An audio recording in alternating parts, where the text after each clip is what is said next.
Chapter 64, Pursued by Demons. Let me guess, you want to kill it. Nephis continued to stare at him with her usual unreadable expression. After a while, Sunny chuckled and shook his head in disbelief. You really are crazy. That's an awakened demon we're talking about, remember. Have you forgotten that we're just sleepers? Then he frowned and scratched his head. Wait a second. I feel like we already had this conversation before. Doesn't it feel familiar? Cassie glanced at the two of them and politely cleared her throat. Actually, you had said pretty much the exact same thing right before we decided to attack that first carapace centurion. Sunny beamed. Yes, exactly, and how did that end up? I almost got killed. Nephis shrugged indifferently. You survived, didn't you? He froze with his mouth open, too flabbergasted by the sheer audacity of her remark to answer immediately. A few seconds later, Sunny was finally able to speak again. That's not the point. Cassie gently touched her friend on the shoulder and whispered. Neph, that's not a very nice thing to say. Changing Star's face flushed a little. Glancing aside, she hesitated and said, What I meant to say is, we've won in the end, didn't we? It was a risk we had to take and it paid off. We've grown stronger since then. Sunny had a feeling that the fight against the carapace demon was already inevitable, but couldn't bring himself to stop protesting, solely out of principle. But that thing, it's huge. It's so tall you won't even be able to poke it with your sword. What are we going to do? Asked the bastard politely to lower itself to our level. Neph frowned and looked at him with displeasure. It's just an awakened demon, I know. Sunny sighed and shook his head again, feeling like he was talking to a stone wall. Changing Star's mind was still a mystery to him. He had realized a long time ago that there was a deep dark well hidden behind her seemingly radiant exterior. No one pushed themselves that hard, endured that much, went that far unless they were being pursued by demons of their own. He knew that from experience. Judging by how far ahead of everyone he had ever known Nephis was, her personal demons were especially dreadful. Much more dreadful than the terrifying carapace demon, at least. But although Sunny understood that she was running from something, he had no idea what destination she was so desperate to reach. Just why was she so hellbent on finding that damned human castle, even more so than Sunny himself? His burning desire to come back to reality and rip all the rewards that the world owed him was so intense that it would frighten most people to death. There were very few things that he wasn't willing to do to achieve his dream. However, it only had meaning for as long as he stayed alive. Nephis, on the other hand, seemed to pursue a goal that held more meaning than her life. Why else would she be so willing to risk it? Sunny just couldn't understand that logic. It was irrational and paradoxical. What can be more important than your life? If you die, you won't be able to enjoy the fruits of your labor anyway. He looked Nephis in the eyes and said, Back when we agreed to fight the carapace centurion, we did so because there was no other choice. We were literally stuck on a rock with it. What about now? Don't we have a choice to avoid the ashen barrow? She stared at him for a while and then simply said, That's the only way west. Sunny laughed. That is the truth, I'll give you that. When his laughter died down, he wiped the corner of his eye and said, All right, that makes sense. But believe me when I say it, as the only one who actually saw the carapace demon, we won't be able to defeat it in a fight. Nephis scowled. Your point. Sunny spread his hands. Don't misunderstand, yes, we can't defeat it, but... A dark smile appeared on his face. That doesn't mean that we can't kill it. Changing Star thought about it, then raised an eyebrow and asked, You have a plan? Sunny shook his head. Not yet, not entirely. Let me sleep on it. However, there's one thing I know for sure. He looked west, remembering the carapace demon's disturbing, bestial face. In the ensuing silence, Cassie turned her head to face him and asked with curiosity, What is it? Sunny blinked. Oh yes, it's pretty simple, really. Unlike the scavengers and centurions, that thing appears to be rather intelligent, which means that it can be deceived. He spent another uneventful night inside the dead Leviathan's spine. As far as their camps went, this one was probably the safest. There was a certain comfort in being surrounded by walls from all sides, even if they were made out of bone. Sleeping on top of cliffs and coral mounds, just meters away from the surface of the dark sea, exposed to elements, was not very restful. Sunny even entertained the thought of suggesting to Nephis that they should stay here for a while, a few weeks or even months if needed. They could slowly explore the surrounding areas, hunt monsters, and grow stronger. Then, after absorbing hundreds of soul shards and shadow fragments, armed with dozens of memories, and even a few more echoes perhaps, they could attack the carapace demon and be more sure of success. However, he quickly realized that it was a bad idea. The Forgotten Shore was perilous and unpredictable. They were rather successful in conquering its dangers so far, but it was too easy for the situation to change. One moment of bad luck was enough to doom them. One wrong turn, one unfortunate encounter, one more enemy than they were able to handle, and their lives would be over. And that was only in regard to the usual menagerie of abominable horrors they had to fight on the daily basis. The labyrinth hid much more terrifying secrets and existences, not to mention the unimaginable terrors of the deep dark sea. Every additional day they spent here gave a chance for something fatal and unavoidable to happen. Their best hope of survival was to face the carapace demon as soon as possible. Maybe after defeating it, they would finally be able to see the tall walls of the promised castle. Sunny tossed and turned the whole night, thinking about the giant creature and trying to give shape to the nascent seed of the idea of how to kill it. Close to the morning, he was finally able to fall asleep, only to be awakened by Cassie carefully shaking his shoulder half an hour later. Sunny blinked, looking at the blind girl in confusion. "What is it?" She gestured to Nephis, asking her to come closer. Then, a little pale, she gathered her courage and said, "I had another vision, a vision about the carapace demon." Chapter 65. Lights in the darkness. Sunny was instantly wide awake. Sitting up, he hurriedly rubbed his eyes and then glanced at the blind girl, ready to listen. Nephis approached them and sat down, her face barely visible in the dim light of the early dawn. "Past or future?" Sunny blinked. "Right, I should have asked myself." Cassie thought for a bit and then hesitantly answered, "Past, I think."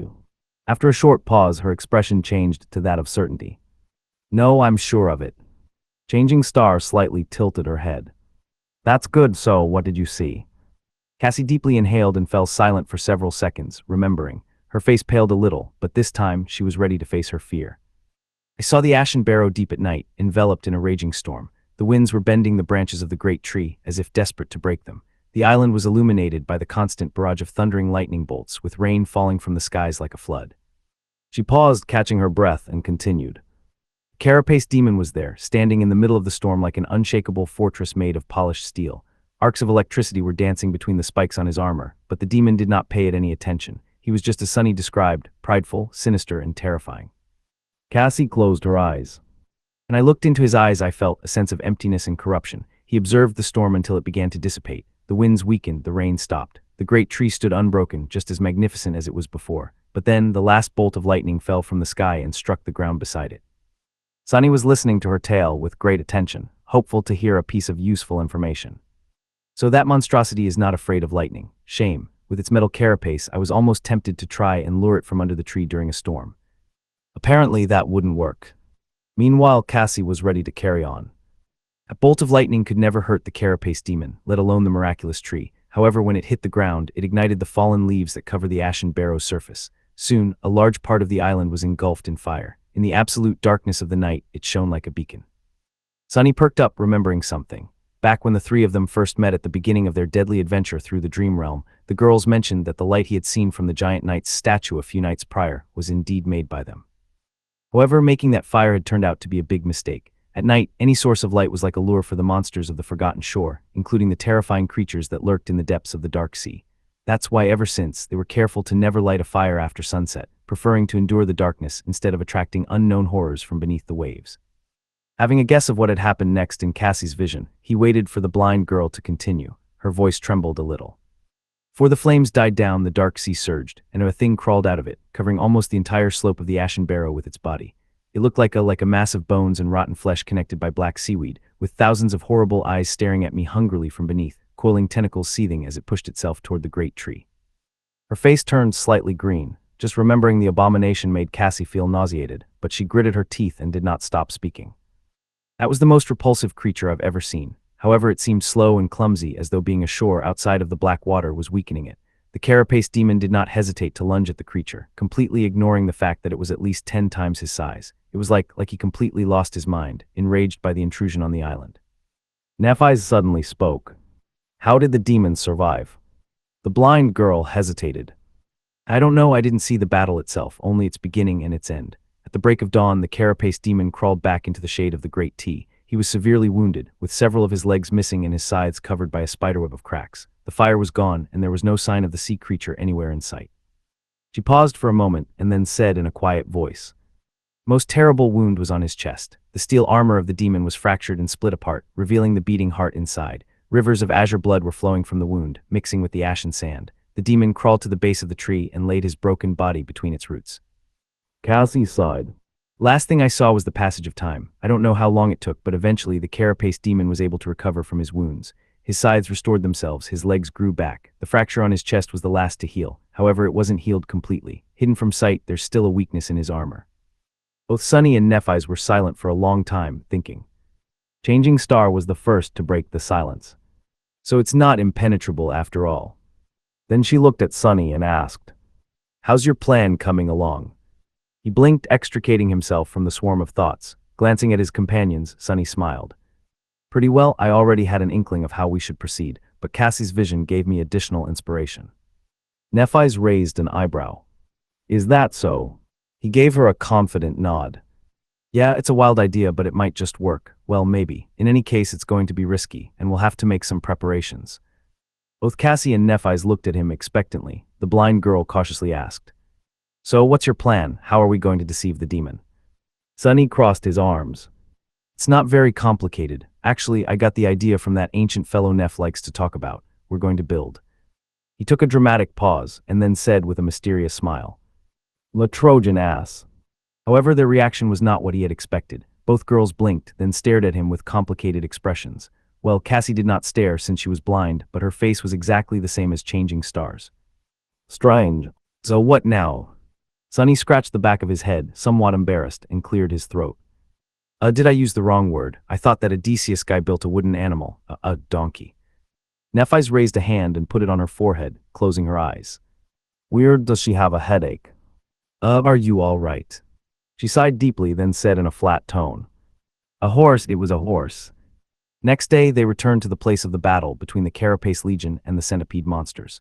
A few days earlier, they had lured a Carapace centurion here to ambush it, but ended up causing a massive confrontation between the two tribes of nightmare creatures. The carcasses of some of the monsters were still there, buried slightly in the mud. Of course, there was no meat left on their skeletons. The inhabitants of the Labyrinth were for the most part carrion eaters, after all. However, the three sleepers were not interested in meat. They came for something else. Stopping in front of the centurion's empty shell, cleaned of any flesh by some unknown beasts, he looked at the black and crimson carapace in satisfaction. Nephis walked over and stood by his side, an unreadable expression on her face.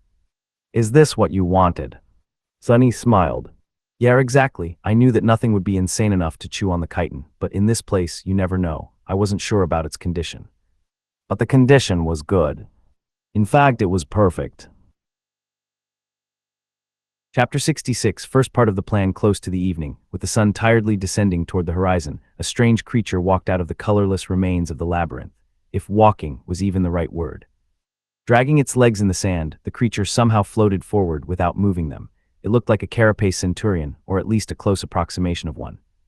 All the necessary parts were in place. The creature had a black carapace with a menacing crimson pattern on it, a humanoid torso, 8 segmented legs, and 2 arms ending with formidable bone scythes. However, all these parts looked mismatched and strange, as though put together by some clumsy sculptor. Additionally, the centurion moved as if it was seriously drunk. The carapace was careening to one side, sometimes scraping against the sand. The torso was swinging back and forth for no apparent reason. The scythes were awkwardly lodged behind the creature's back, crossed against each other at a strange angle. At some point, one of them simply dropped to the ground. The centurion stopped and hesitated for a few seconds, as though unsure what to do. Then it left its scythe arm behind and continued on its way as if nothing had happened. A perceptive observer would have noticed that the creature seemed to possess 2 shadows. The first shadow was as one would expect, its shape identical to the creature itself. The second one resembled a human. It briefly showed itself from beneath the larger shadow when the centurion abandoned the runaway limb. The human shadow then proceeded to facepalm and shake its head in utter contempt. The whole situation was nothing short of being completely bizarre, but for better or worse, there was nobody around to notice the weird creature. Unobstructed, it traversed the wasteland, moving in the direction of the Ashen Barrow. Soon, it was almost at the footstep of the tall hill. The sunset was approaching.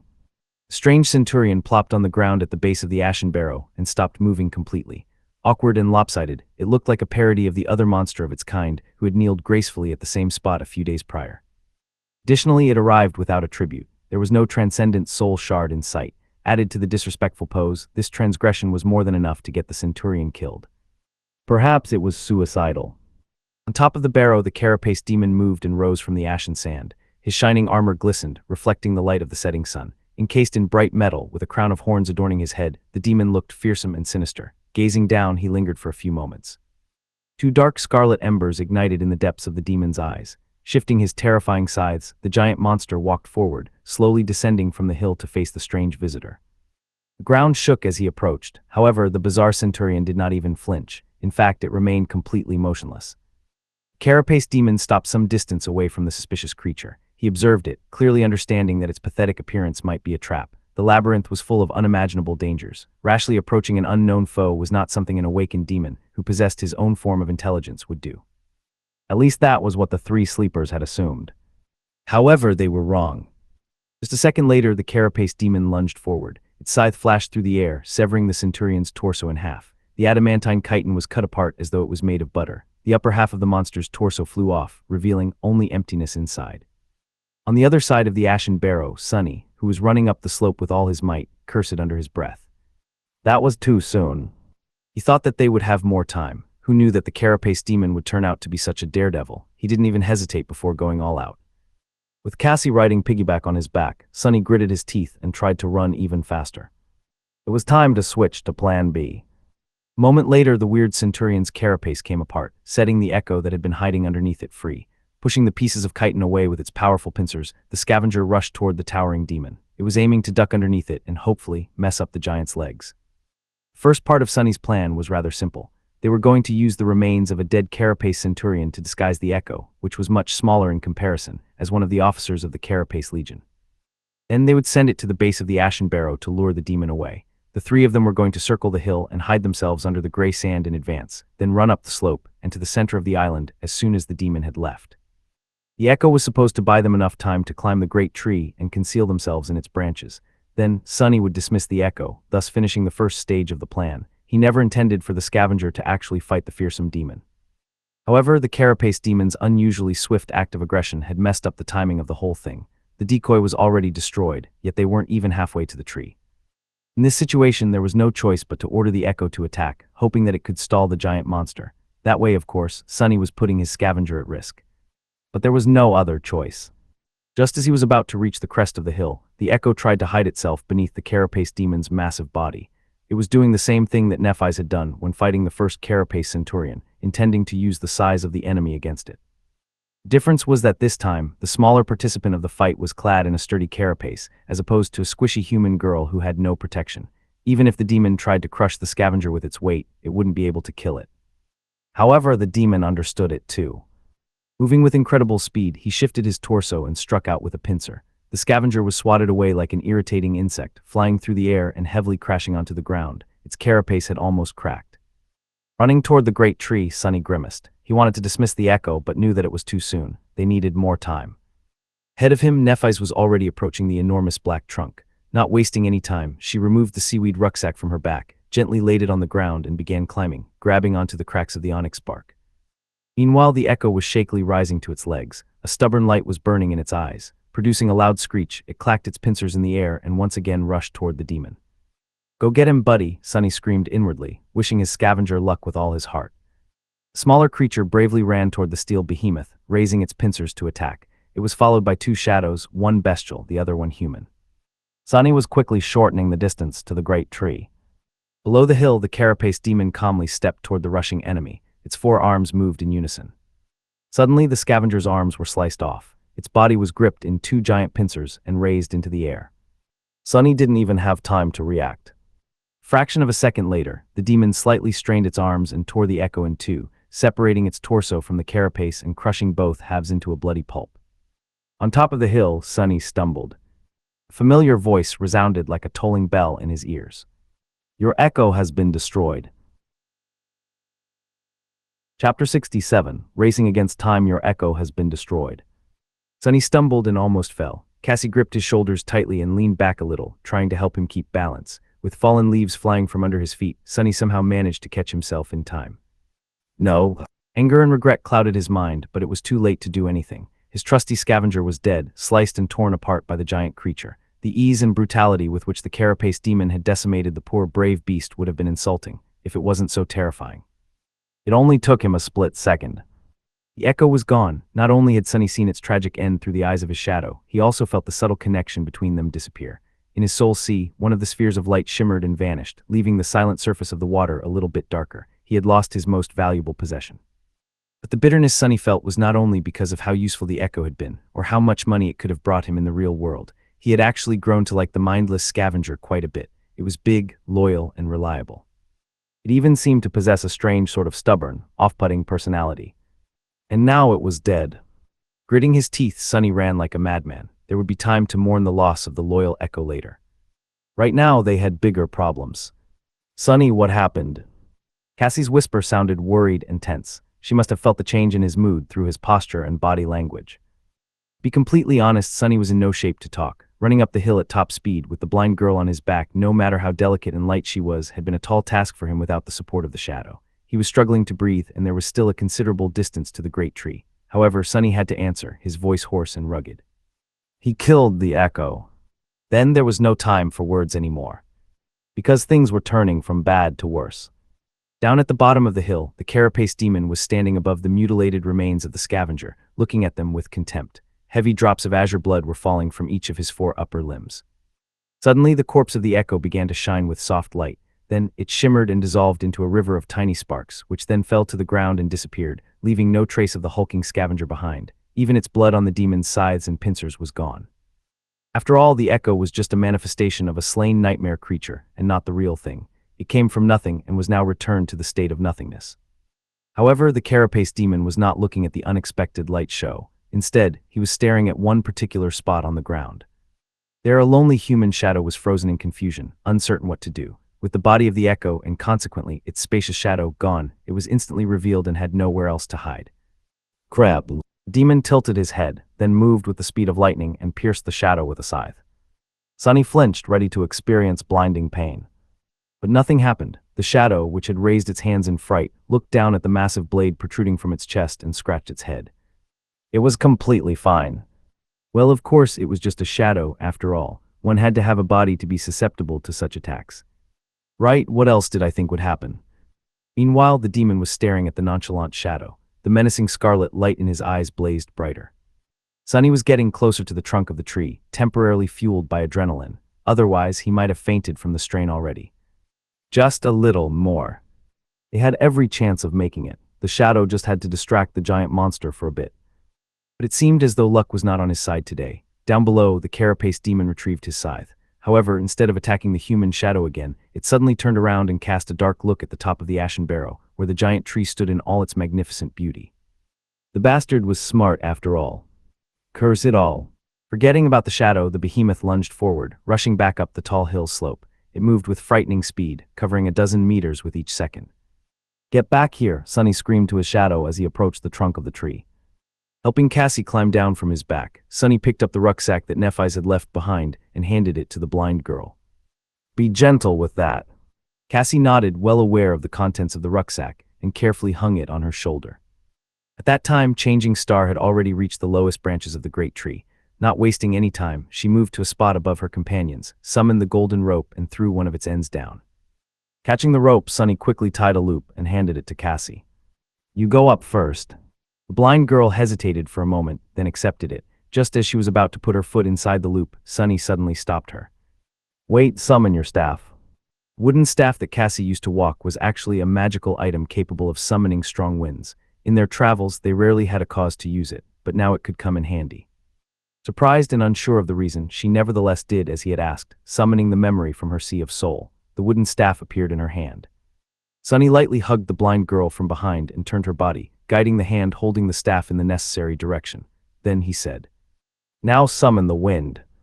In the next moment, a strong gale rose around them, blasting fallen leaves and ashen sand into the air. Instantly, a large portion of the island's surface was stripped bare. More sand was revealed beneath. Meanwhile, the shadow was racing against the carapace demon. The massive creature was already halfway up the hill, moving with the speed of a rushing train. The nimble shadow, however, was even faster. It had already overtaken the behemoth and was now flying forward, hurrying to return to its master.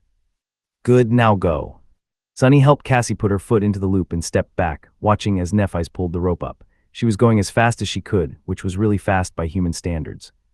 But was it fast enough? Sweating, he counted seconds and waited. His life now depended on whether or not the rope would return before the demon arrives. Every moment felt like an eternity. He could already hear the distant, but quickly approaching sound of the carapace demon's 8 towering legs, stomping furiously through the sand. Finally, Cassie was at the level of the giant tree's lower branches. Nephis helped her step out of the loop and settle on the wide surface of the branch, then threw the rope down again. The demon was approaching the tree, still hidden from sight by its massive trunk. The shadow slipped beneath Sonny's feet and wrapped itself around his body. Catching the rope, Sunny practically flew up, climbing with incredible adrenaline-fueled speed. Landing on the branch beside the girls, he quickly turned around and tried to pull the rope up. The monster could not notice the golden shine of it, otherwise it all would have been for nothing. But there was less than a second left. Oh no, Sunny thought, his heart skipping a beat. But then Nephis simply dismissed the memory, making the golden rope disappear into thin air. The three of them crouched, hiding from sight, and held their breaths. A moment later, the furious mass of spikes and polished metal appeared beneath them. The carapace demon abruptly stopped, gazing around with his burning scarlet eyes. His pincers clicked as if thirsty to tear flesh apart. The terrifying sides were raised into the air, ready to slash and sever. But there was nothing to kill underneath the great tree. Demon lingered, looking right and left. Then he raised his head and looked up. Thankfully, the branch the three sleepers were hiding on was very wide, more than enough to hide them from his sight. They remained motionless and silent, afraid to produce even the smallest of sounds. After a while, the behemoth finally lowered his gaze and carefully observed the ground, looking for the traces of possible intruders. However, the ground was clean and bare, all signs of their passage erased by Sunny with the help of Cassie's staff in advance. Not finding anything, the carapace demon had no choice but to walk away, moving on to explore other parts of the island. Sunny was finally able to exhale. Some distance away, the demon reached the edges of the area affected by the magical gale. There, he finally found two sets of footprints, one left behind by Nephis, the other one by Sunny. With an angry roar that sounded like the clamor of tearing metal, the giant creature rushed down the slope of the ashen barrow, following the footprints to the wasteland beneath. However, the gray desert was desolate and empty, with no living creature in sight. It was colored crimson by the setting sun. At that moment, the ground shook slightly, and a thunderous rumble resounded throughout the labyrinth, bringing with it chilling wind and the smell of salt. The dark sea was returning. Throwing one last hateful gaze toward the wasteland, the carapace demon turned around and slowly headed back to the top of his barrow. Chapter 68, Beacon of Death. Sunny, Nephis and Cassie sat on a branch of the great tree, waiting for the sun to set. The branch was wide enough to accommodate twice as many people, so they weren't worried about being spotted from the ground. Still, they remained silent and motionless, wary of the giant monster that sometimes appeared beneath their hiding place. The sound of his footsteps sent shivers through the tense bodies of the three sleepers. Not once since coming to the forgotten shore had Sunny hoped for the night to come faster, but there was a first time for everything. He could only proceed with the next step of the plan after darkness had fallen, so there was nothing to do now but wait. Sitting with his back against Nephis and Cassie, Sunny stared into the distance and tried not to think about anything. Obsessing over past mistakes and future risks was only going to dampen his resolve, and it was already in short supply. Eating a setback so early into the plan really threw Sunny off his game. He still couldn't recover from the sudden loss of the precious echo. Of course, he knew beforehand that many things could go wrong. In fact, he had even warned the girls that there were too many unpredictable elements, and thus it was impossible to reliably predict their chances of success. Nevertheless, he had not expected to lose the strongest member of their group at the very beginning. The first stage of the plan was supposed to be the safest. Things to come were going to be much more dangerous. Sunny looked at the darkening skies, barely visible through the thick canopy of the great tree's crown, and listened to the noise of the rising sea. In the dim twilight, Cassie shifted a little and then gently squeezed his hand. Her warm touch made Sunny tense up, but then, realizing that the blind girl was just trying to console him, he allowed himself to relax. Stupid, what am I, a kid? Holding hands will not solve anything. But despite these grumbling thoughts, Sunny reluctantly realized that he did feel a bit reassured, with no logical reason at all. Maybe they were going to pull this off after all. If this was their will, who dared to stop them? Soon the night descended, drowning the world in absolute darkness. Ashen Barrow had become an island in the black, undulating void of the dark sea. The breaks of the great tree swayed gently in the darkness, their vibrant scarlet leaves now indistinguishable from the obsidian surface of the wood. The leaves whispered and rustled, creating a calming melody in the threatening murmur of the surging waves. Sunny sighed, knowing that the moment of truth was approaching. He was sure of his plan as far as it was possible to be sure of anything in this cursed place, but he also knew all the risks and all the things that could go wrong. At the end of it all, they were still tossing a coin, hoping that its fall was not going to spell their doom. He felt Neff's position shift. She turned her head and glanced in his direction, a calm expression on her face. Today, her inexplicable ability to remain composed in any situation, no matter how dire, was especially frustrating. Even though Changing Star could not see anything in the pitch-black darkness of the starless void, she knew that he would notice her questioning look. Sunny closed his eyes, then opened them again and slowly exhaled. Let's begin. Three of them moved, performing a rehearsed set of motions. Cassie carefully shifted to the side, giving Sunny and Nephi space to do what needed to be done. Sunny gently placed the seaweed rucksack between himself and Neph, then opened it. His motions were slow and cautious. Inside the rucksack, 2 large clay containers lay surrounded by several layers of soft seaweed fiber. These jars were made by Sonny himself, and as such were not particularly sturdy. After all, he wasn't a craftsman. All his knowledge about pottery was received in a single day of listening to teacher Julius's rants about the importance of clay in the development of human civilization. Still, he at least remembered the basics. Inside the jars, all the oil they had gathered from the centipede monsters splashed around, making Sonny's heart beat unsteady. A centipede monster had 2 sacs in its body, each containing a different oily substance. When mixed, these substances produced an incredibly corrosive, deadly oil that could eat through a scavenger's carapace in seconds. It was also highly flammable. Jars contained the 2 components of the centipede oil. If they were to break during their run to the great tree, allowing the components to mix, well, there was a reason why the rucksack was entrusted to Nephis, while Sonny carried Cassie despite his inferior physical endurance. The centipede oil was the centerpiece of his plan. Placing the clay jars on the branch, Sonny took out one last thing from the rucksack. It was a makeshift torch made out of bone and more seaweed. Traditionally, torches were supposed to be made out of wood, but on the Forbidden Shore, bones were much more easily found than sticks. In the darkness, he found Neff's cool hand, took it into his own, and then placed the torch on her open palm. At that moment, Sonny couldn't help but remember the other times Changing Star's hands had touched his body. The first time was when he was dying, his chest crushed by the Carapace Centurion's bone scythe. The other time was on the day he handed her the Starlight Legion armor and learned about her cruel flaw. Both days were very memorable, although for different reasons. He had a feeling that this day was also going to be forever etched in his memory, provided they lived to see the morning.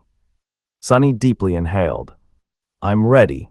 Nephis nodded and then rose to her feet. Standing tall, she grasped the torch and closed her eyes as though praying. Clad in white armor, with her silver hair dancing in the wind, she looked like a beautiful, solemn angel.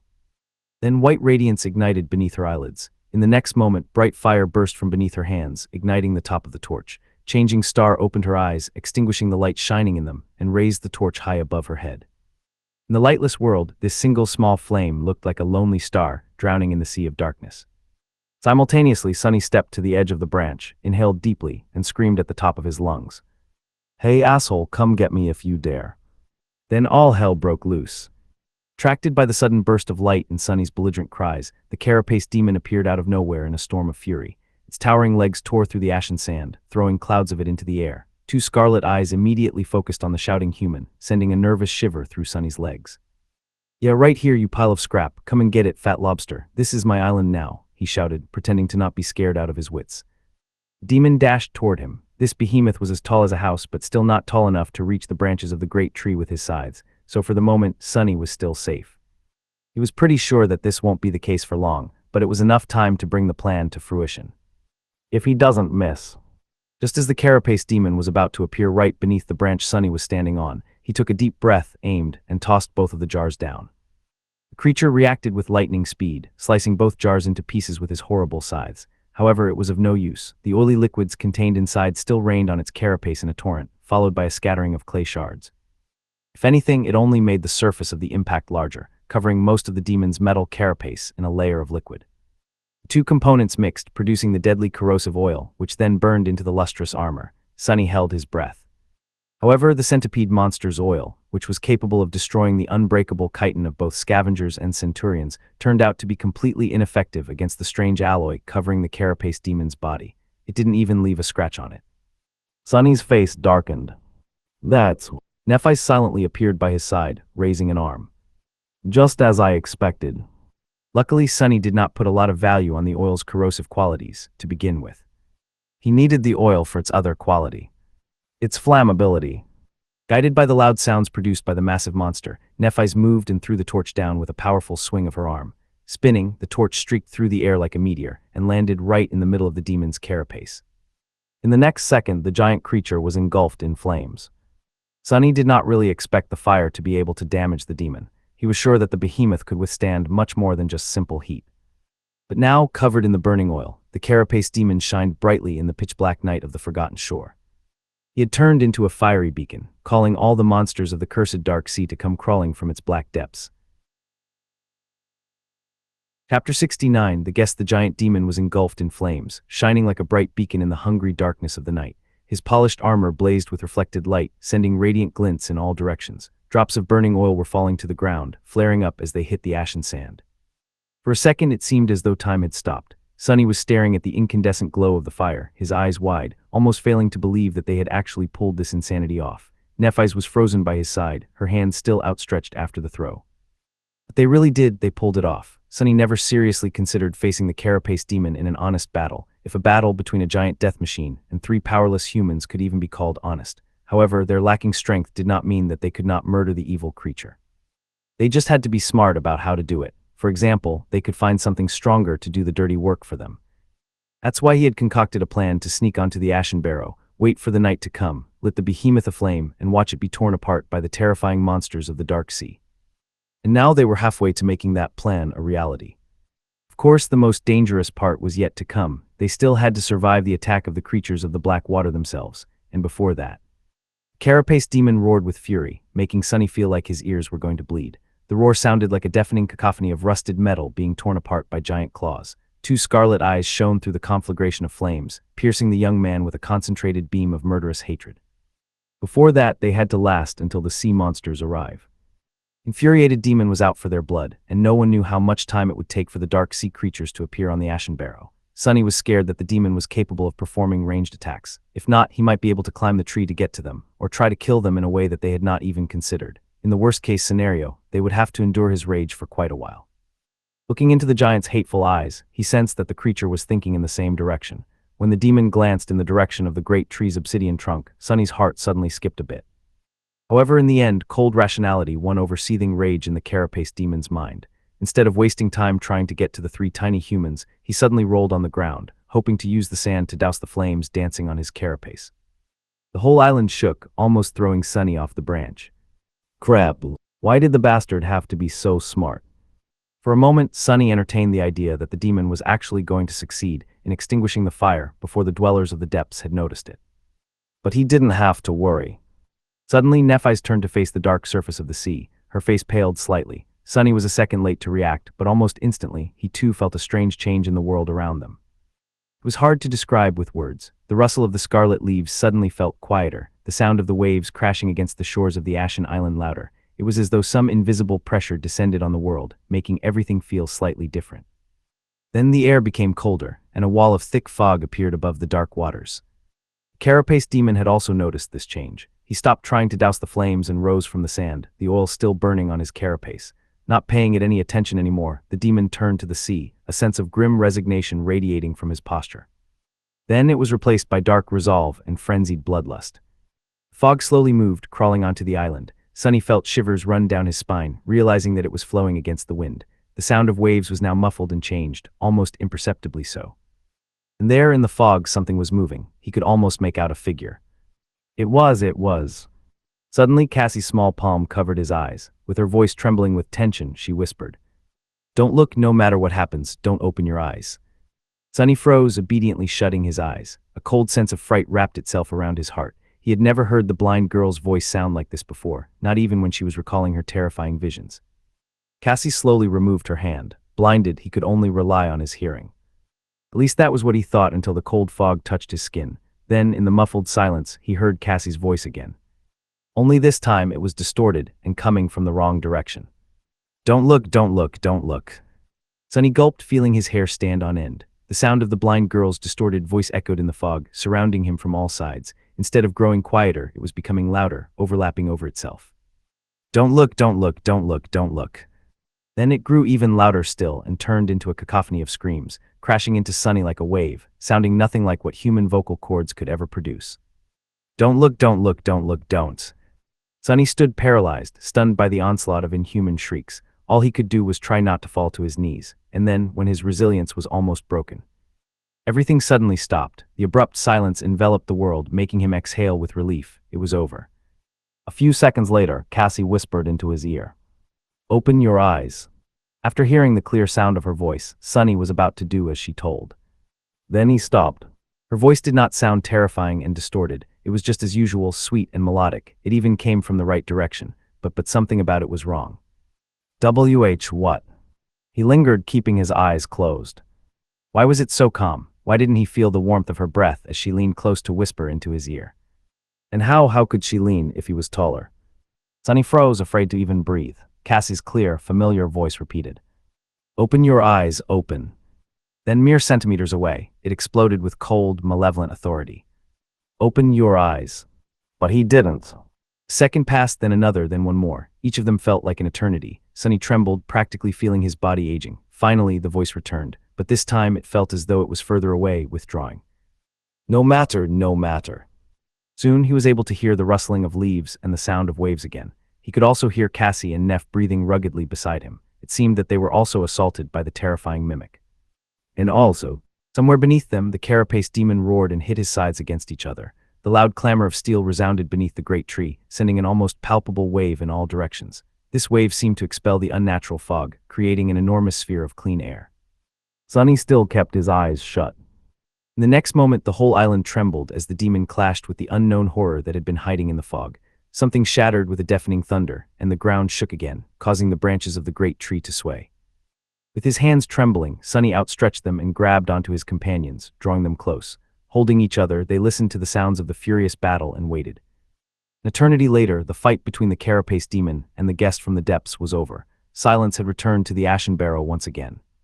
Sonny had long ago lost the track of time and grew desensitized to the tremors running through the great tree each time the two monsters clashed. Sudden stillness gave him a start. With a slight shudder, he turned his head and listened, trying to discern what was happening. In the quiet aftermath of the terrible battle, Nephis hesitated and then said in a raspy voice, "We can open our eyes now." Sonny lingered before following her advice. He opened his eyes and blinked a couple of times, his vision slowly returning. The pale light of dawn was creeping from the east, enveloping the island in the dim twilight. Beneath them, the surface of the island was torn apart and upturned, almost unrecognizable. It was as though the ashen barrow was pummeled by several rounds of heavy artillery fire.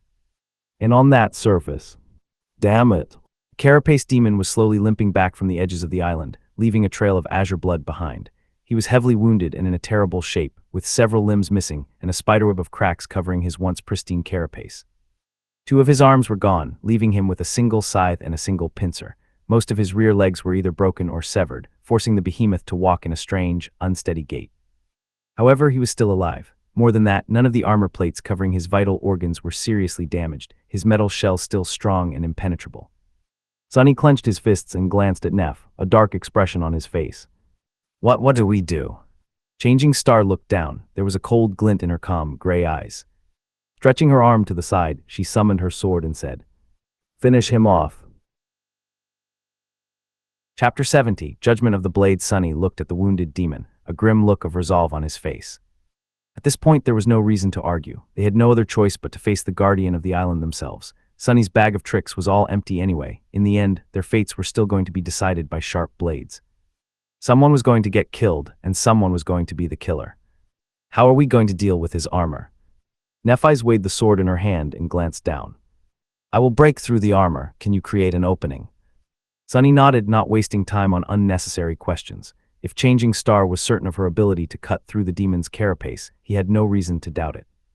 Creating an opening that was not going to be easy. Even though the monster had suffered terrible injuries, he was still a force to be reckoned with. His size alone was going to pose difficulties. They would have to bring the behemoth down to his knees before even thinking of carrying out any sort of an effective attack.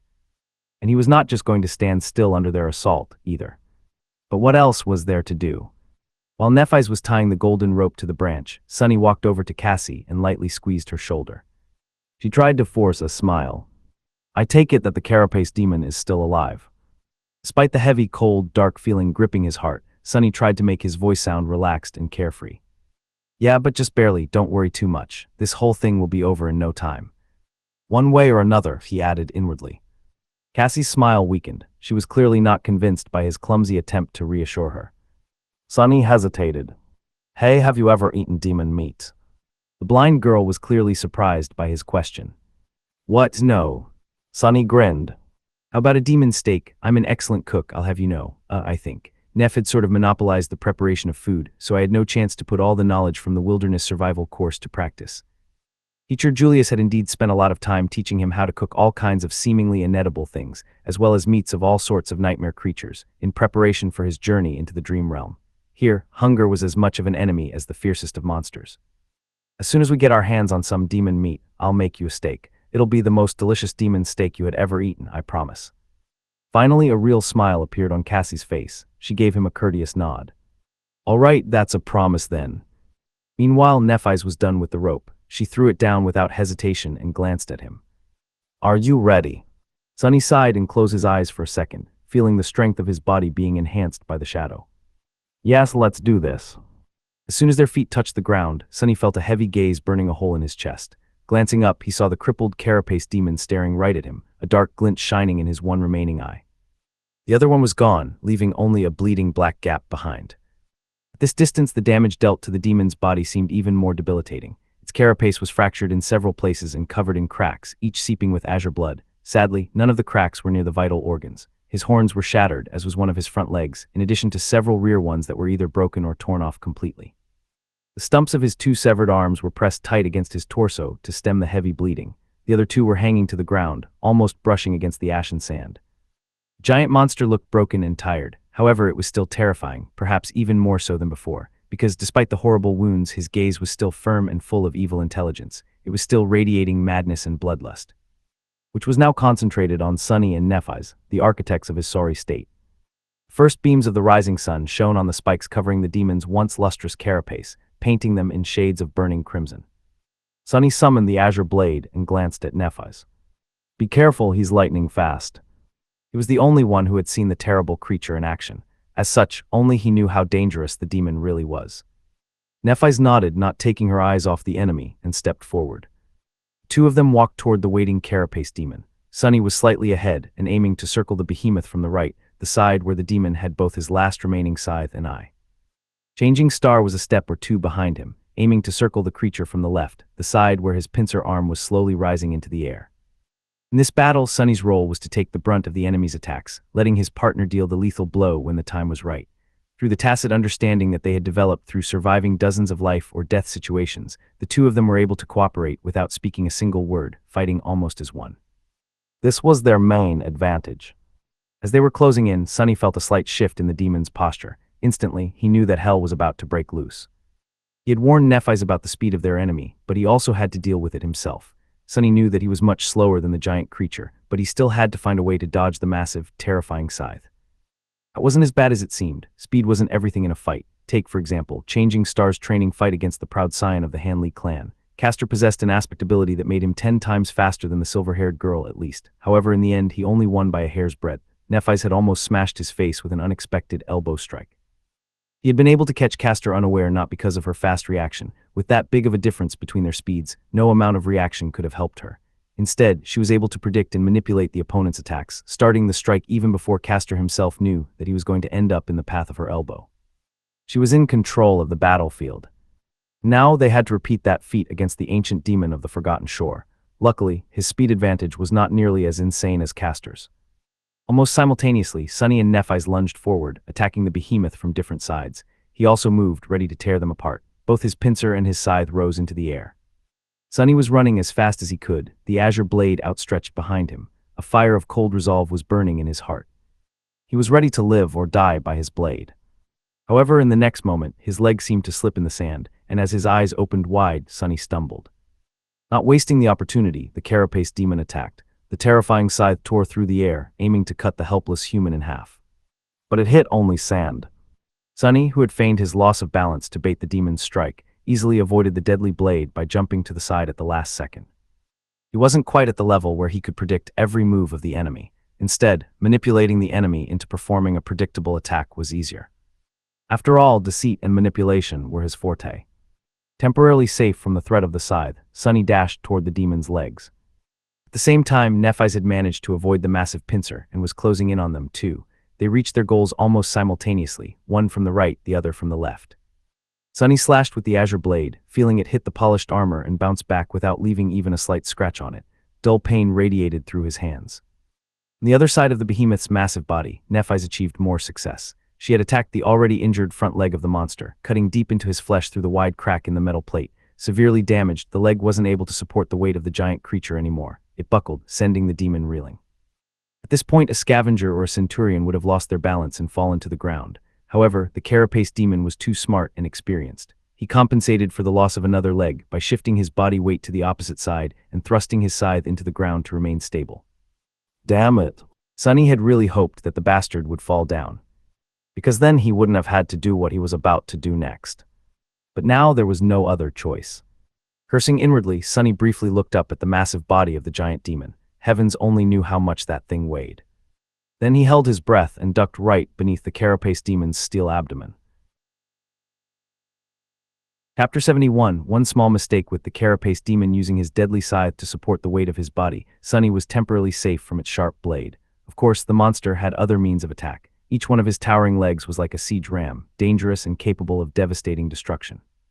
But at the moment, his position was too precarious to lash out with them. Sunny had at least a second to do whatever he wished to, with no risk involved. The only thing he had to avoid was going directly under the behemoth, thus putting himself in danger of being crushed to death by the demon's giant body. Coincidentally, that was exactly what he had to do. Crab, crab, crab.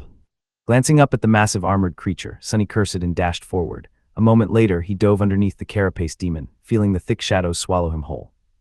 Instantly, Sunny was covered in cold sweat. There was nothing but polished metal and murderous intent above him now. All the monster had to do to turn the tiny human into a puddle of blood was to rest his body on the sand.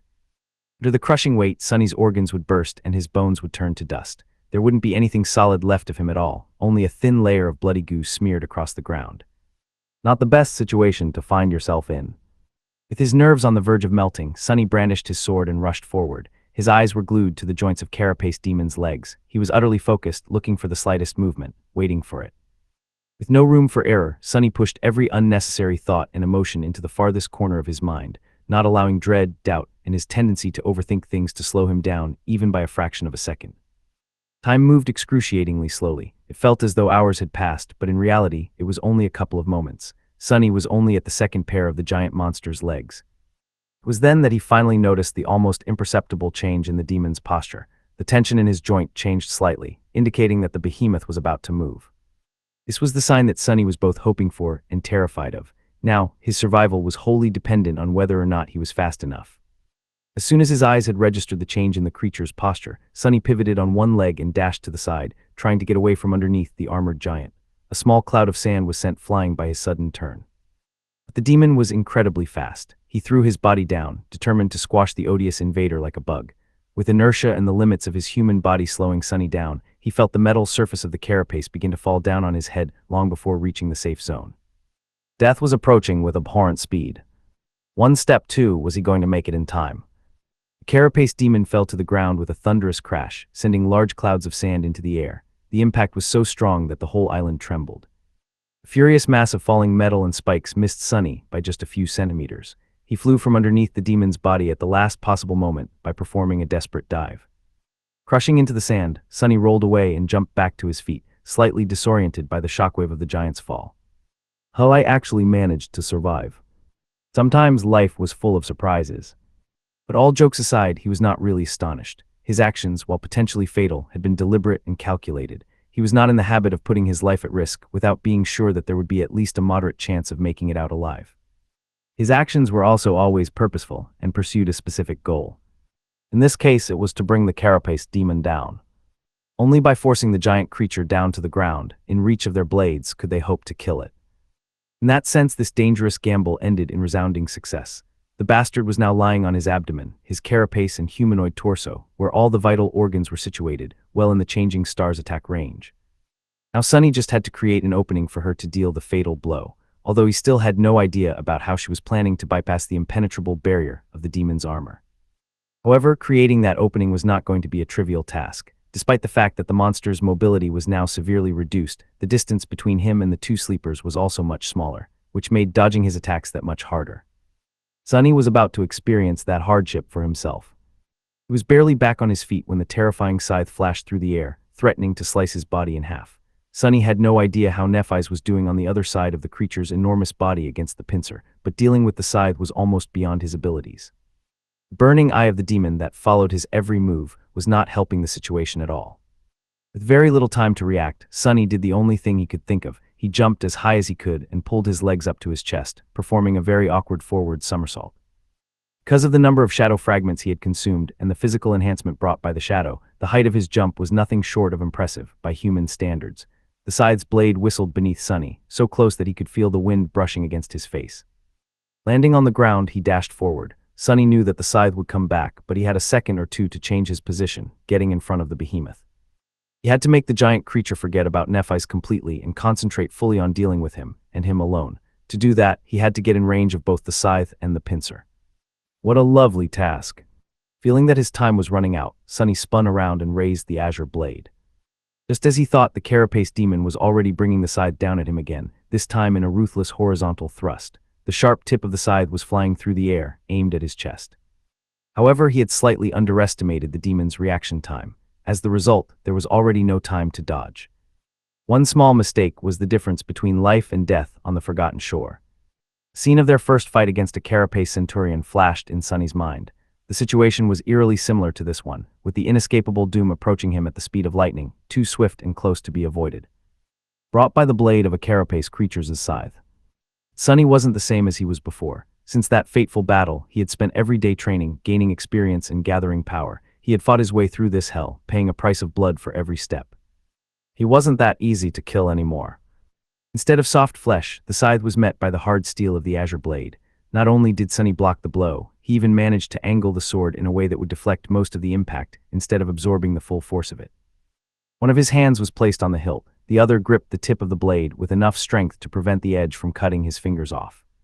The residual force was still enough to send him flying back, but it was not enough to break the bones in his hands, not with the shadow enhancing the resilience of his body. The azure blade, however, was not as lucky. With a sorrowful ring, the blade shattered, breaking off near the crossguard. Beautiful shards of blue steel fell to the ground. Sunny gritted his teeth, knowing what would happen next. The spell spoke, announcing the destruction of his trusty sword. Your memory has been. He didn't get to hear the rest of the sentence, because in the next moment his body collided with the ground. Sunny bounced a couple of times, feeling flashes of pain radiating through his bones, rolled, and finally came to a stop. He was comparatively fine. Standing up, Sunny stumbled and barely managed to remain on his feet. He glanced around and noticed that the trunk of the great tree was not that far away.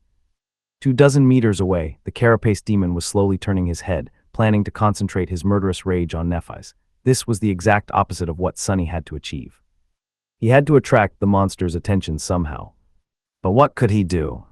As the remains of the azure blade began to shine with soft light in his hand, ready to disintegrate into a rain of sparks, Sunny raised his hand and threw the broken sword with as much force as he could gather.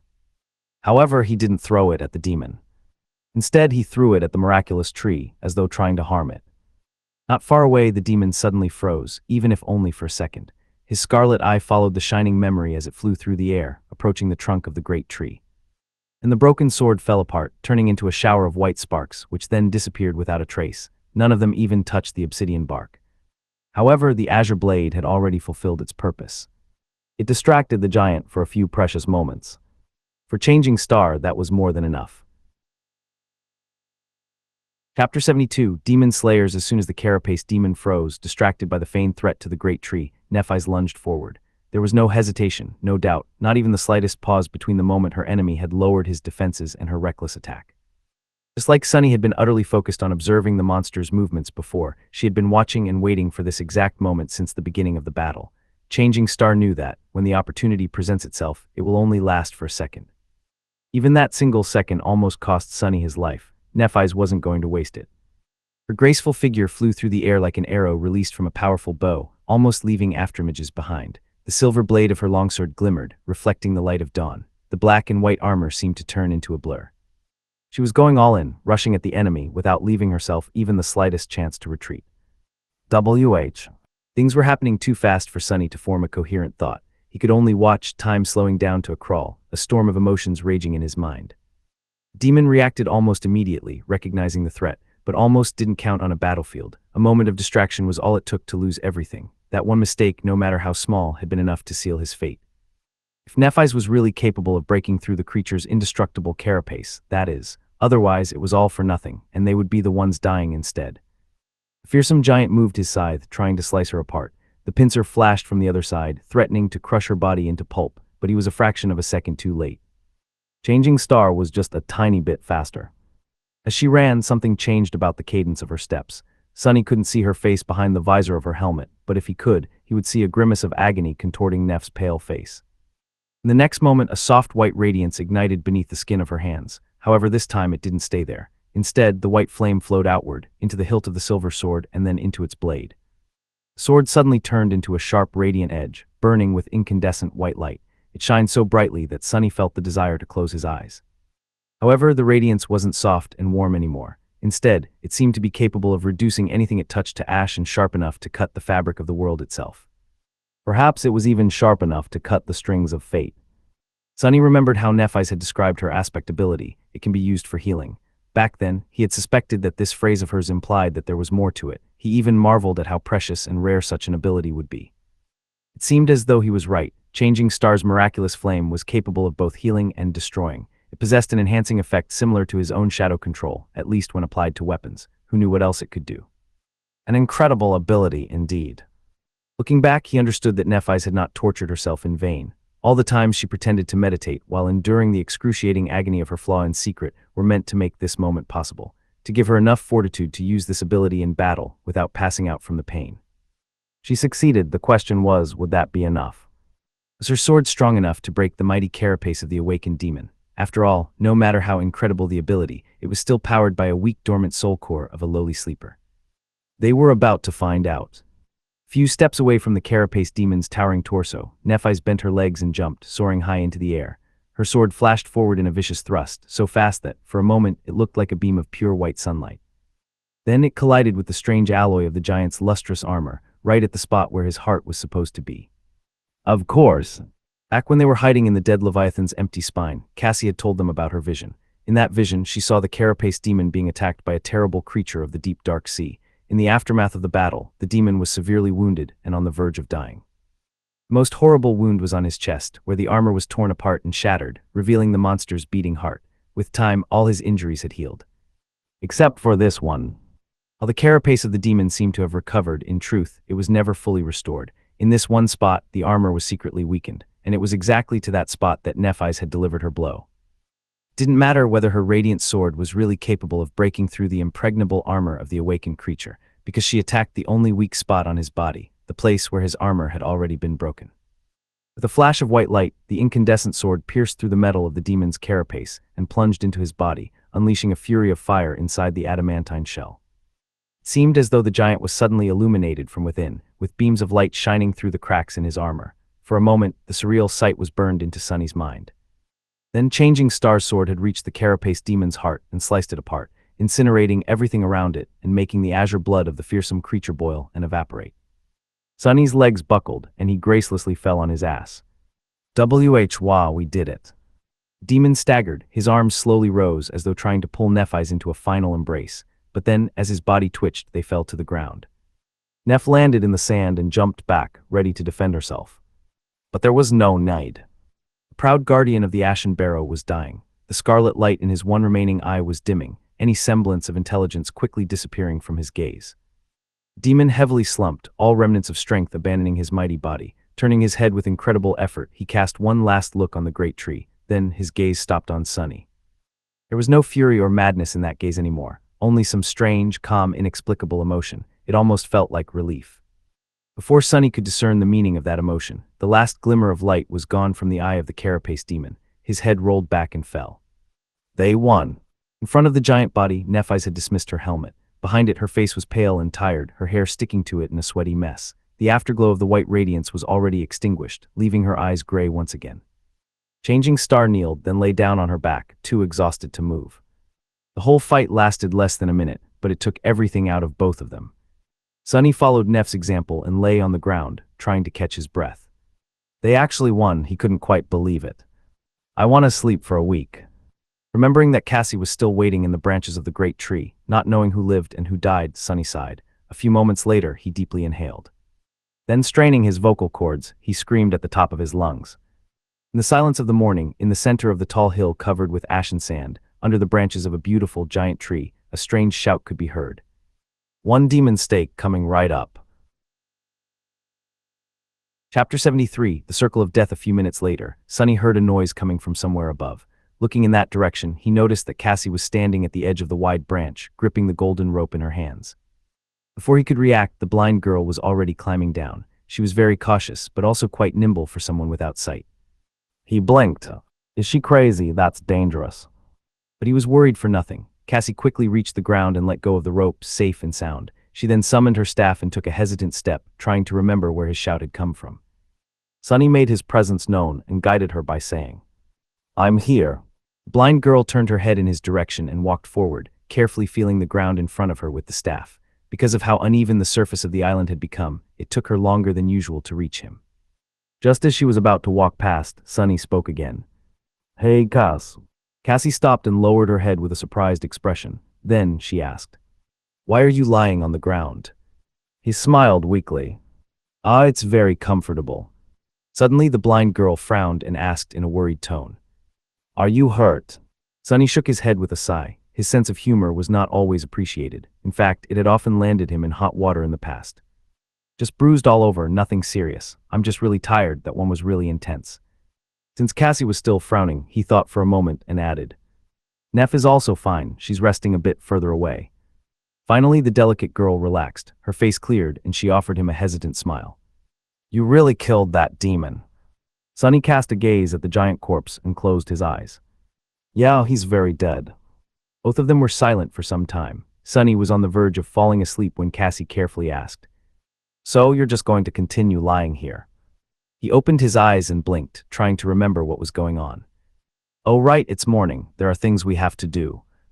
Last day was excruciatingly long and exhausting. They had to make preparations to execute the plan, race to the top of the hill, climb the great tree, hide themselves in its branches, risk their lives to set the demon on fire, not to mention all the stuff that happened after, all culminating in the short but terrifying battle against the creature itself. And yet it was not time to rest yet. They had to take basic precautions at least.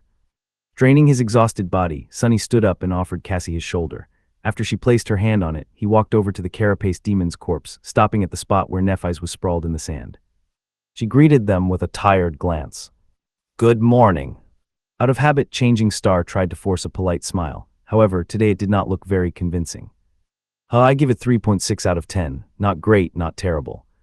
Soon the three of them were sitting in a circle, passing around the glass bottle full of cold, refreshing water. Sunny was in the middle of describing their fight with the carapace demon.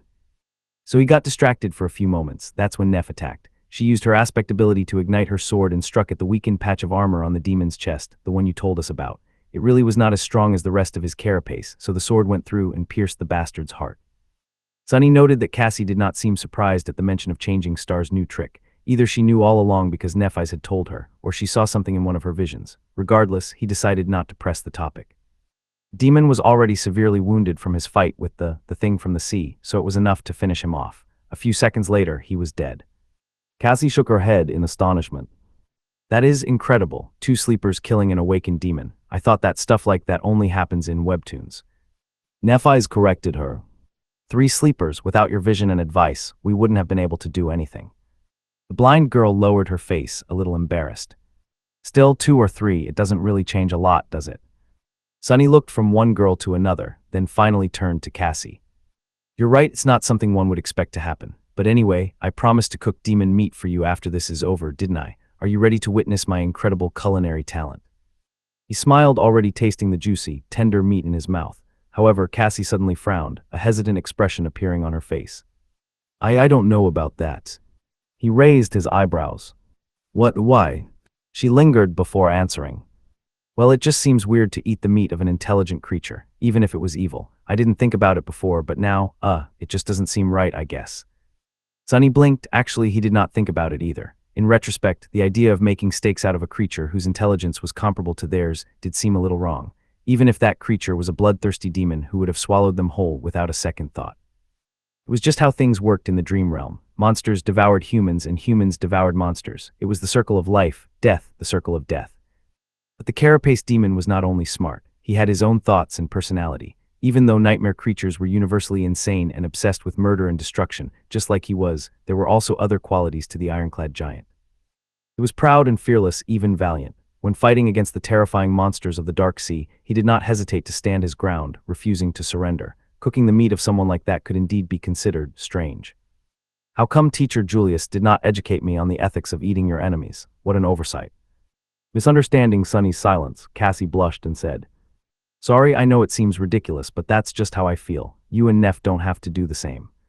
Sunny shook his head. No, you might be right. I understand, sort of. It's just that we didn't bring any supplies with us, so we won't be able to eat anything unless we go hunting. The blind girl sighed, then her face brightened and she said, What about the great tree's fruits? I bet they're delicious. Sunny looked at her in amazement.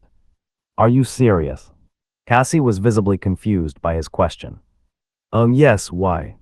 He blinked a couple of times before answering. That tree is magnificent and pretty, but it's also very strange and suspicious. Why is it able to grow here when nothing else can? I'm pretty sure that it's the reason why all the coral around the Ashen Barrow is dead. Have you seen anything else capable of damaging the labyrinth itself? Sonny looked at Cassie, then at Nephis, trying to show how serious he was about this.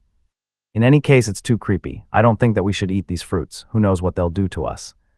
The blind girl smiled. You're being a little paranoid, don't you think? A tree is a tree. Actually, I think it's a wonderful example of how life can prevail against all odds, even in this terrible place. I'm willing to bet that its fruits are perfectly fine.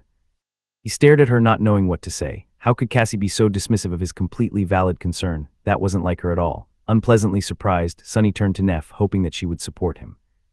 Changing Star thought things through before speaking. Then, she said in a measured voice. Sonny is right, there are too many strange things about that tree. Eating its fruits would be too risky. Finally, a voice of reason. He exhaled, relieved. However, his heart was still inexplicably gripped with worry. As Cassie sighed with disappointment, Changing Star turned to him and asked. The echo was destroyed. Sonny's face darkened. He was still pained by the loss of his loyal scavenger. Yeah, the demon acted faster than I had expected. He killed it before I could do anything. Nephis frowned. Too bad, our speed will be severely reduced. Have you no heart, woman? At least pretend to be sad. My poor echo is gone. His shadow shook its head, amazed at the childishness of its master. Sonny was also surprised by his reaction, considering that his own first thought after the echo had died was about how much money he wouldn't be able to make by selling it. Yeah, it's a pity. Changing Star gave him a nod and then asked. You also lost your sword. Sonny sighed and gritted his teeth. Yes, it shattered when I blocked the demon's scythe, which hurt even more than the death of his scavenger. Azure Blade was his first sword. He fought and trained with it for a long time. It was already like a part of him. And now it was gone. Nephis raised a hand. Well, you're in luck. I received a memory after killing the carapace demon. It's a weapon. Chapter 74, Midnight Shard. Sonny's heart skipped a bit.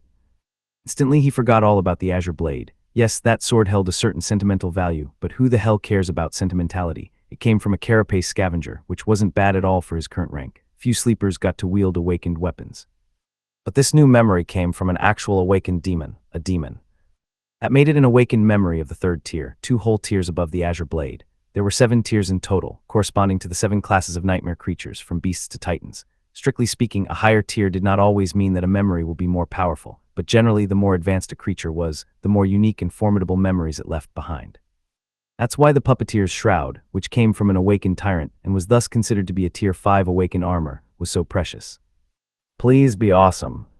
Sonny tried very hard to not let his excitement show on his face. Pretending to be nonchalant, he kept his voice even and said, Really, that's good. Nephis took his hand, ruining all Sonny's attempts to appear calm, and closed her eyes. Hiding the startled expression on his face, Sonny felt a spark of energy travel from her body to his. It was just like that time he transferred the Starlight Legion armor to her, only in reverse. You have received a memory, Midnight Shard. Cool name. He summoned the runes and impatiently searched for the description of his new weapon. Memory Midnight Shard. Memory rank awakened. Memory type weapon. Memory description, forged from the shard of a fallen star. This stalwart blade is firm and unyielding. It favors those who are willing to fight to the last drop of blood and knows no surrender. Interesting. Not wasting any time, Sonny summoned the Midnight Shard. Immediately, an elegant sword appeared in his hand. Sword looked a bit like the Azure Blade, but only in the sense that it was single-edged and had a long hilt suitable for 2 hands. However, this was where the similarities ended. For starters, its blade was much longer, somewhere between 70 and 80 centimeters, and slightly curved. It was forged out of the same bright, lustrous metal as the carapace demon's armor. It was incredibly sharp. The hilt was made out of polished black wood, quite similar in appearance to the onyx branches of the great tree.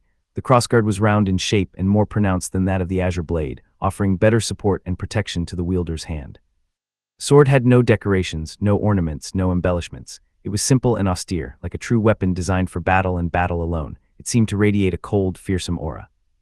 As soon as his hand touched the Midnight Shard, Sonny felt that this sword possessed an unbreakable will. Its blade was strong enough to withstand devastating blows without suffering any damage. With this sword in his hand, nothing would be able to leave Sonny unarmed again. More than that, there was a strange new sensation somewhere deep in his heart. When Sunny held the midnight shard, he could feel a subtle presence, as though there was a deep well of power hiding inside of him, just beyond reach. He couldn't quite understand how to access that power yet, but it was certainly real. I guess I'll have to win its favor first, but how do I do it? I'll have to experiment later. Admiring his new weapon, Sunny looked at Nephis and said, "Even I know what type of sword this is. It's a katana, right?" She studied the midnight shard and then answered, "Technically it's a takai. It's longer than a traditional katana and has a slightly different blade shape, but they're quite similar." Takai, well, it sounded nice anyway, and most of the principles he had learned with the azure blade could be applied to a sword of this type as well, since they shared the same foundation. New acquisition wasn't quite enough to make Sunny forget about the loss of the echo, but his mood did improve significantly. He liked the midnight shard a lot. There was beauty in its simple, resolute design. It was understated and deadly, kind of like Sunny himself. It was a significant upgrade. Suddenly a dark thought appeared in Sunny's mind. Glancing at Nephis, he cleared his throat and said after a bit of hesitation, It's a very nice weapon, tier 3 no less. Are you sure that you don't want to keep it for yourself?" Changing Star was the one to deal the final blow to the carapace demon after all. By right, the memory belonged to her, but Sunny really hoped that she would refuse. Nephis shook her head. "I already have a sword, it suits me." Inwardly, Sunny sighed with relief. Good, he thought, makes you wonder, though, if she's unwilling to exchange her longsword for a tier 3 weapon, then what is the tier of that silver sword of hers? Didn't buy the idea that it simply suited Changing Star better even for a second. She had told him herself that the principle of using these types of swords was basically the same. Upgrading to the midnight shard and giving the old weapon to Sunny would not have caused her any problem. The only reason she would refuse it was that it would have been a downgrade instead. Once again, he became curious about the exact circumstances of how Neph had gotten her true name. To receive his own, Sunny had to kill an awakened tyrant. Could it be possible that she had done the same, or even something more incredible? But he was too tired to try and fish for information. They all were. Afraid that the strange winged creature they had seen devouring a dead centurion would appear again, this time to claim the remains of the carapace demon. The three sleepers relocated to a far side of the island and hid behind the trunk of the great tree. Only when they were sure that nothing would be able to notice them from above did they finally allow the exhaustion to prevail and went to sleep. Sunny fell into dreamless darkness almost instantly, happy to finally be able to rest. However, this time something strange happened. He actually saw a dream. Strange, Sunny thought. This isn't supposed to happen in the dream realm, right? Then there was no more time to think. Chapter 75. Broken Dreams. Sunny woke up from the insistent sense of alarm coming from his shadow. Groggy and disoriented, he opened his eyes and sat up.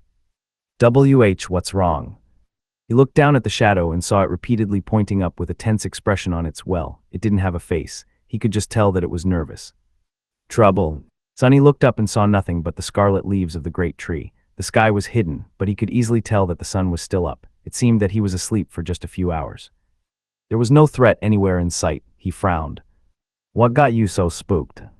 The shadow just pointed up again, seemingly irritated by his stupidity. Sunny blinked a couple of times and addressed it again. High in the tree, higher in the sky. Finally satisfied, the shadow crossed its arms. Something dangerous is above the island, that creepy raven thing again. He had to check, but why did he feel as though he was forgetting something? Sunny scowled, trying to understand where this feeling of missing something important had come from. What was there to miss? He was asleep, then woke up and conversed with the shadow. Asleep. Suddenly he remembered bits and pieces of a strange dream. At least it seemed like a dream, was it? People weren't supposed to dream in the dream realm. It was just how things worked from what he knew. Only Cassie seemed to be an exception from this rule. He didn't remember much about this supposed dream of his, with even the remaining fragments already fading from his memory. There was a woman grabbing him by the shoulders, an expression of horror and panic on her face. She was saying something, but he couldn't hear what. No, not a woman, it was Cassie. Yes, it was her, and the thing she was saying. Sunny strained his memory, trying to catch the pieces of the dream before they completely disappeared. Yeah, I think she was saying, Suddenly he could clearly hear Cassie's frightened, tense voice as she was hurriedly telling him to remember something, repeating the same sentence over and over again in a begging tone. You have to remember, Sunny. 5, it's 5. Remember, you have to remember, it's 5. What a strange dream. Sunny cast a glance at Cassie, who was sleeping peacefully near Neph, and shook his head in bewilderment. He wasn't sure if this memory of his was really a dream or some strange scene he had imagined right before falling asleep. With how the dream realm worked, he was leaning toward the latter possibility. Still, I better tell the girls when. He was distracted from this thought by the shadow, which waved its hands impatiently. Oh right, there's a threat in the sky. Instantly, Sunny had forgotten all about his intention to share the contents of this strange memory of his with Nephis and Cassie. In fact, he had forgotten that it was strange and possibly important altogether. This lapse in his judgment was sudden and unnatural, but since Sunny couldn't remember things that he had forgotten, he didn't notice anything amiss and went about his business as if nothing had happened. If he did, he could have realized that this might not have been the first time he had forgotten something important since they arrived at the Ashen Barrow. Standing up, Sunny summoned the midnight shard and glanced darkly at the blood-red leaves of the great tree. Feeling the coolness of the black polished hilt in his hand, he felt a little calmer. Woken up by his quiet movements, Nephis opened her eyes and looked at him, her body tensing up. There was a silent question in her eyes. Sunny shook his head. I don't know yet, stay with Cassie while I check things out. Leaving the girls behind, Sunny walked forward. He was planning to reach the edge of the island, where the branches of the colossal tree were not as thick and the sky could be seen through the openings in its crown. Technically, he could have sent his shadow to do this instead of going himself, but in situations like this, where the danger was unknown, Sunny usually preferred to keep the shadow close by in case he needed to use it. Reaching the eastern slope of the Ashen Barrow, he carefully looked up, still hidden in the shadow of the great tree. Up above in the vast gray sky, a small black dot was circling around the island. Sunny's chest became heavy with wariness. Back when the terrible winged beast had first appeared, it looked exactly like this from the distance. Leaving the shadow behind to keep watch on the black dot, he returned and briefly told Nephis and Cassie about his discovery. Right now it's just flying above the island. I don't know if it's the same creature or not, and when it is going to land. Changing Star frowned. Last time it wasn't very interested in searching for live prey. Perhaps it's mostly a carrion eater, and thus is only interested in the carapace demon's carcass. Cassie offered her own opinion. Maybe we're too weak and little to satiate it. After all, it never came for the corpses of the scavengers we had slain, as if eating mere beasts is beneath it. Sunny shook his head. Back then it did come for the carapace centurion's meat, but it took a few scavengers with it as well before leaving, so it'll be too optimistic to think that this abomination will not try to devour us too if given a chance. Nephis thought for a while, then gave him a nod. You're right, the best course of action would be to stay away from the carapace demon for now and hide when it decides to land. Then looking up, she added, but first we must observe it to make sure that it's the same creature and confirm its intentions. Not having an argument against this logic, Sunny led the girls to the spot where he had left his shadow. There, they sat on the ground and watched the black dot as it circled around the Ashen Barrow. Observing the flying creature left them disturbed and unsure of what to do. Black dot drew closer a few times, allowing them to discern that it was indeed the same terrible monstrosity that they had encountered a few weeks before, or at least a creature of the same type. However, it never got too close to the crown of the great tree, as though hesitating to land in its shadow. What's worse, as hours passed by, it was joined by two other abominations of the same breed, each as horrifying and repulsive as the first one was. Now, 3 black dots were circling in the skies above their heads, filling Sunny's heart with dread. One of those creatures with its corpse-like white body and raven-black feathers, with an unnatural mess of powerful limbs protruding from its wide chest, each ending with a set of terrifying talons, was enough to wipe out their entire group. Memory of how easily the creature had broken through the adamantine shell of the carapace centurion with its massive beak was still fresh in his mind. He suspected that these abominations were at least as powerful as the carapace demon was, or perhaps even more so. And now there were 3 of them. We'd better hide well, he thought, cold sweat running down his back. However, the flying monsters seemed to be reluctant to approach the Ashen Barrow for some reason. They just circled around it, sometimes hesitantly approaching, but then gaining height again. Their behavior was strange and disturbing. After some time, Cassie quietly said, "Maybe they're not hungry." Sunny blinked, trying to imagine a world where a nightmare creature might not be hungry. Was it even possible? He, on the other hand, I don't know about these albino chickens, but I'm hungry as hell. This was true, the 3 of them had not eaten anything since yesterday. Sunny was afraid that if the abominations did decide to land on the island, the loud growls of his stomach would give away his position. Nephis glanced at him and asked, "Wanna eat some grilled chicken?" Sunny opened his eyes wide and hissed, "Don't even think about it." She stared at him, then turned away with a smile. That was a joke, she knows how to joke. Well, at least someone's sense of humor was worse than his. In the end, their worst fears did not come true. After the sun began to roll toward the horizon, the 3 flying abominations finally made a decision and left the skies above the Ashen Barrow, flying west in a loose wedge formation. They never descended low enough to notice the 3 sleepers, let alone landing on the surface of the large island. Sunny was left drenched in sweat and tired from anticipating a disaster, almost disappointed at the fact that all this worrying had turned out to be for nothing. Looking at Cassie, who couldn't see that the danger had passed, he said, "They're gone." The blind girl exhaled with relief and relaxed, the frown disappearing from her face. Thank heavens, sitting here and waiting was 5 times worse than hiding from one of them at those cliffs. For some reason, Sunny flinched a little. What did you say? I said that waiting for them to land was very tiresome. He blinked, not understanding why he had reacted so strangely to this innocuous sentence. Did he see a dream having to do with Cassie and number 5? Right, he did, not that it was anything to think twice about. Oh yeah, you're right. Then he turned to Nephis and asked, what do you want to do now? Changing Star looked west, where the black dots had disappeared from sight, and said after a short pause, let's check the western edge of the island, and decide on the next high point to reach. Sunny shrugged, not having any objections. Cassie smiled. Good idea, who knows, maybe we'll finally see the walls of the castle.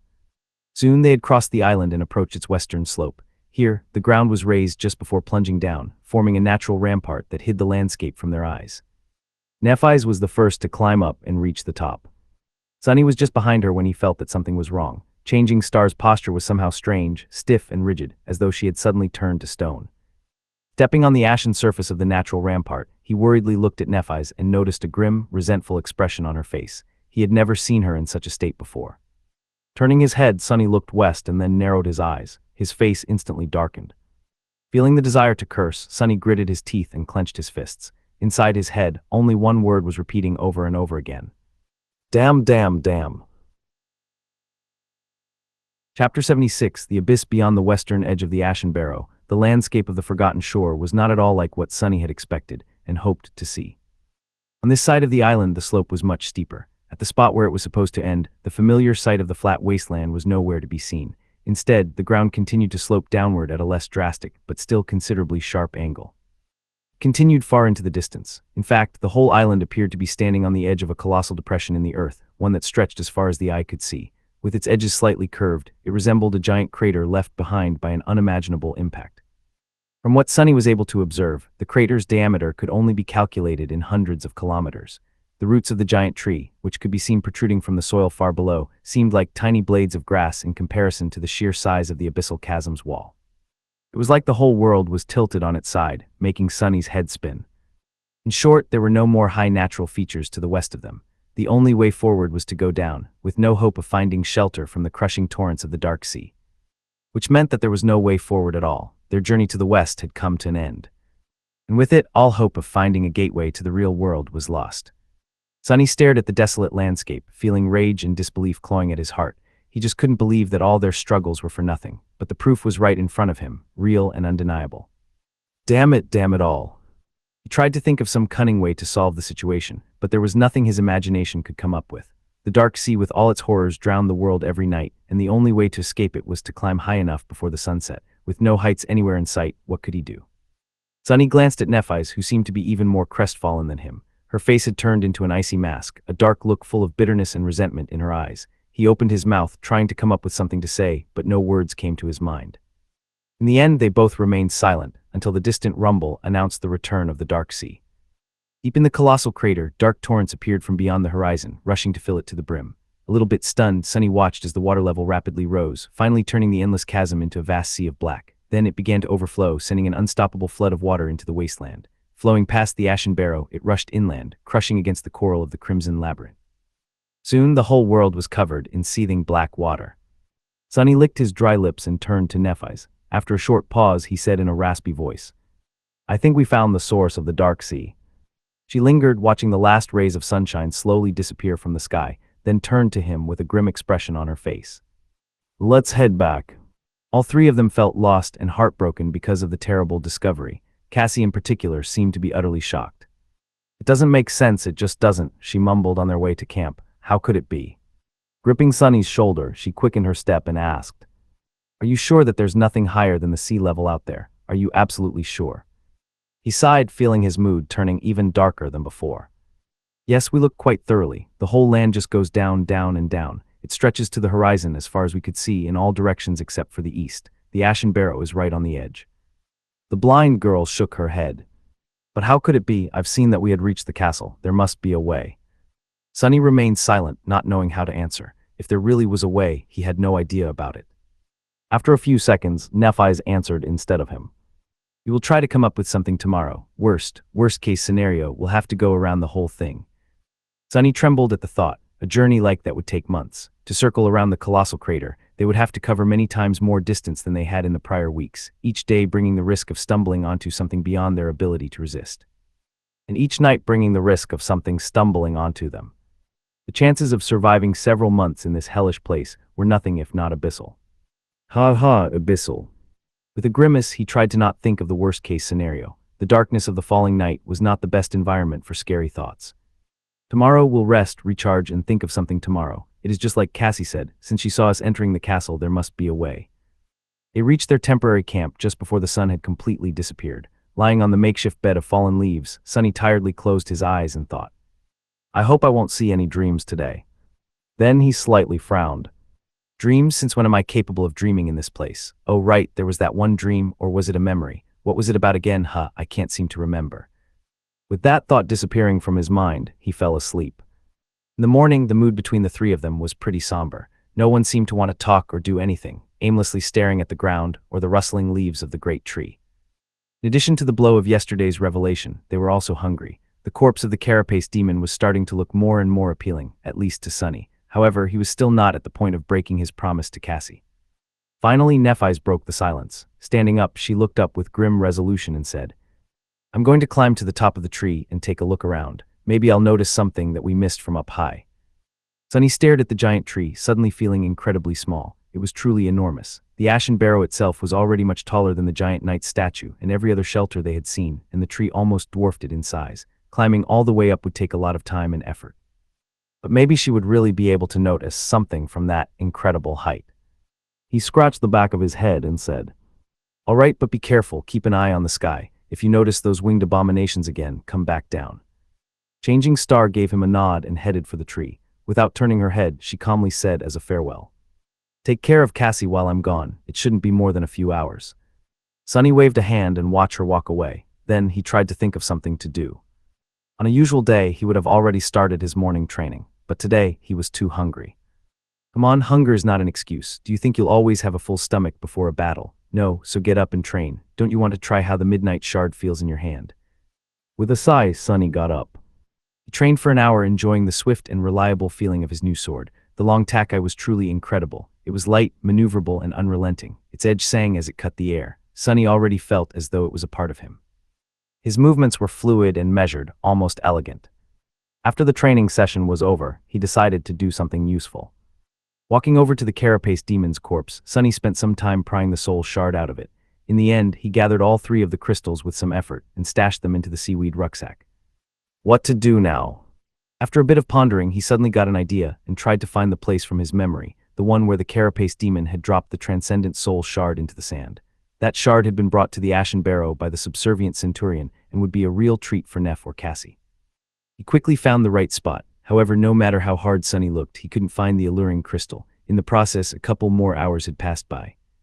Stange, it was quite large. Where could it be?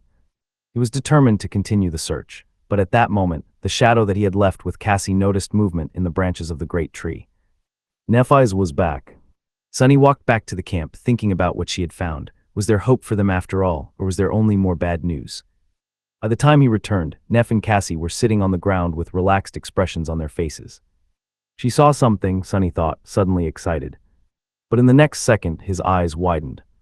The two girls were holding something in their hands, their lips painted red. They were eating. They were eating the fruits of the great tree. Chapter 77. Enthralled, Sunny stumbled and looked at his companions in utter shock. Nephis and Cassie were each holding a large, round, glistening fruit.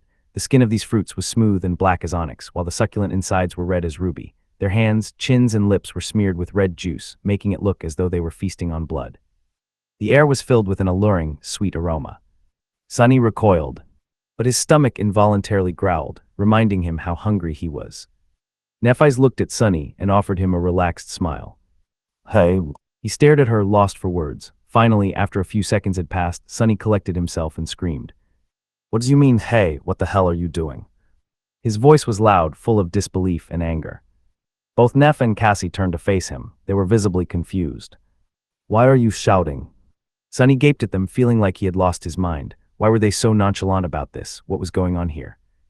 Trying to find some sense in the situation, he took a cautious step forward and looked at Nephis. Did she wait? What was he thinking about?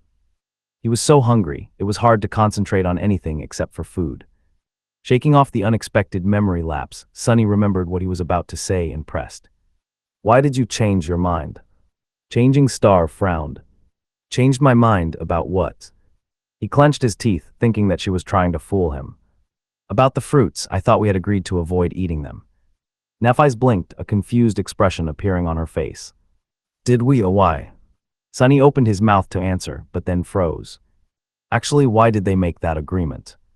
Oh, I can't quite remember. He was sure that there was a reason, but his memory was completely blank. There definitely was an agreement, wasn't there? He was pretty sure that there was, at least up until a few moments ago. Now, however, did he imagine the whole thing? There really was no reason not to eat the alluring fruits, especially when the three of them were so hungry. No, wait, that's not right. Are you all right, Sonny?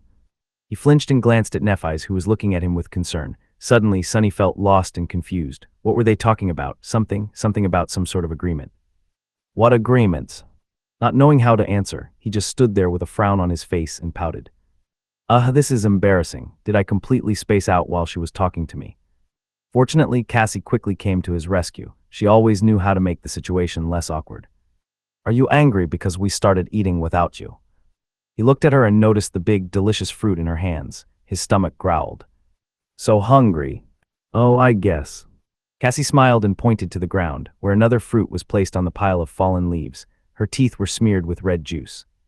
Don't worry, Neph brought 3 of them, 1 for each. How nice of her. Sonny picked up the fruit, looked at it, and took a bite without thinking. Instantly, his mouth was filled with delightful, cool sweetness. The succulent, juicy fruit was probably the most delicious thing he had ever tasted. It was both nourishing and refreshing, with rich texture and soft, lingering aftertaste. The ruby flesh practically melted on his tongue, making his whole body tingle. It was pure joy in the form of a fruit. Well, despite his delight, Sonny felt disturbed for some reason. Something was very wrong about the whole situation, but what? Taking another bite, he frowned and tried to understand the source of this anxious feeling. It was hard to think about anything except for how heavenly the fruit of the soul tree tasted, but he forced himself to concentrate. A soul tree, since when? Wait, don't get distracted. Sonny was finally able to pinpoint the source of the strangeness. It was his shadow. When he reached out to pick up the fruit, the shadow did not copy his movements, as though reluctant to touch it. Even now it was motionless, refusing to mimic him eating the fruit. Weird, what is it with this guy? Sonny took one more bite and looked at the shadow, lost in thought. The shadow had an eccentric temper, but it rarely did something without a reason. If it didn't like the fruit, there had to be something wrong with the fruit. Sonny frowned, suddenly feeling a sense of dread grip his heart. There was something wrong with the... Damn, why is it so hard to think about this stuff? There was something wrong with the fruit, why would there? Wait, is this why I screamed at Nephis? She broke an agreement. What was the agreement? Sonny was at the precipice of remembering something very important. He felt as though he just needed to pull on the thread, and the whole truth would reveal itself. Something terrible was going to happen if he failed. But then Sonny got distracted. Something unexpected happened, something that required his full attention. Instantly, he somehow forgot all about the problem with the soul tree's fruits. Because at that moment, the spell was talking into his ear. Your shadow grows stronger.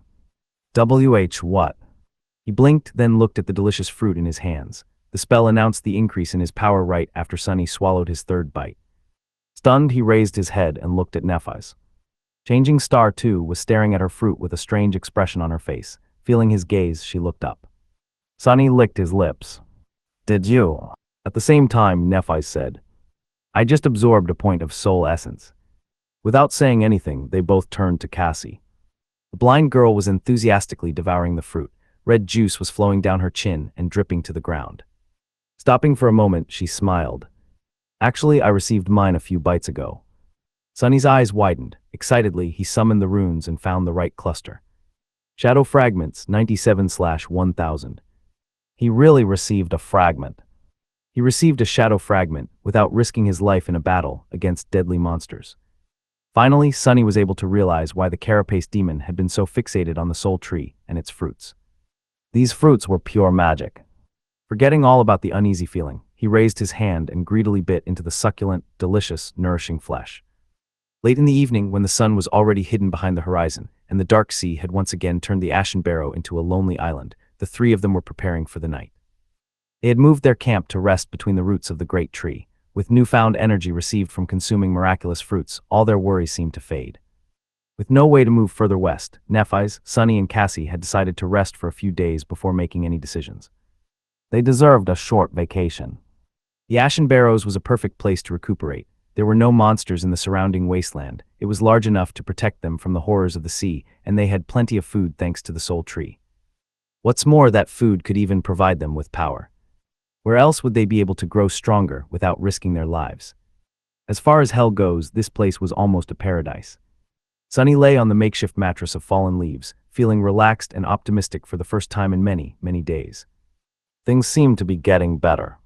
Before falling asleep, he glanced at the mighty branches of the great tree and thought with a bit of regret. With the carapace demon gone, there's no one to protect this magnificent tree anymore. When we continue our journey, it will be completely defenseless. What a shame. His consciousness was already half asleep. However, one last thought entered Sunny's mind right before he completely slipped into the embrace of darkness.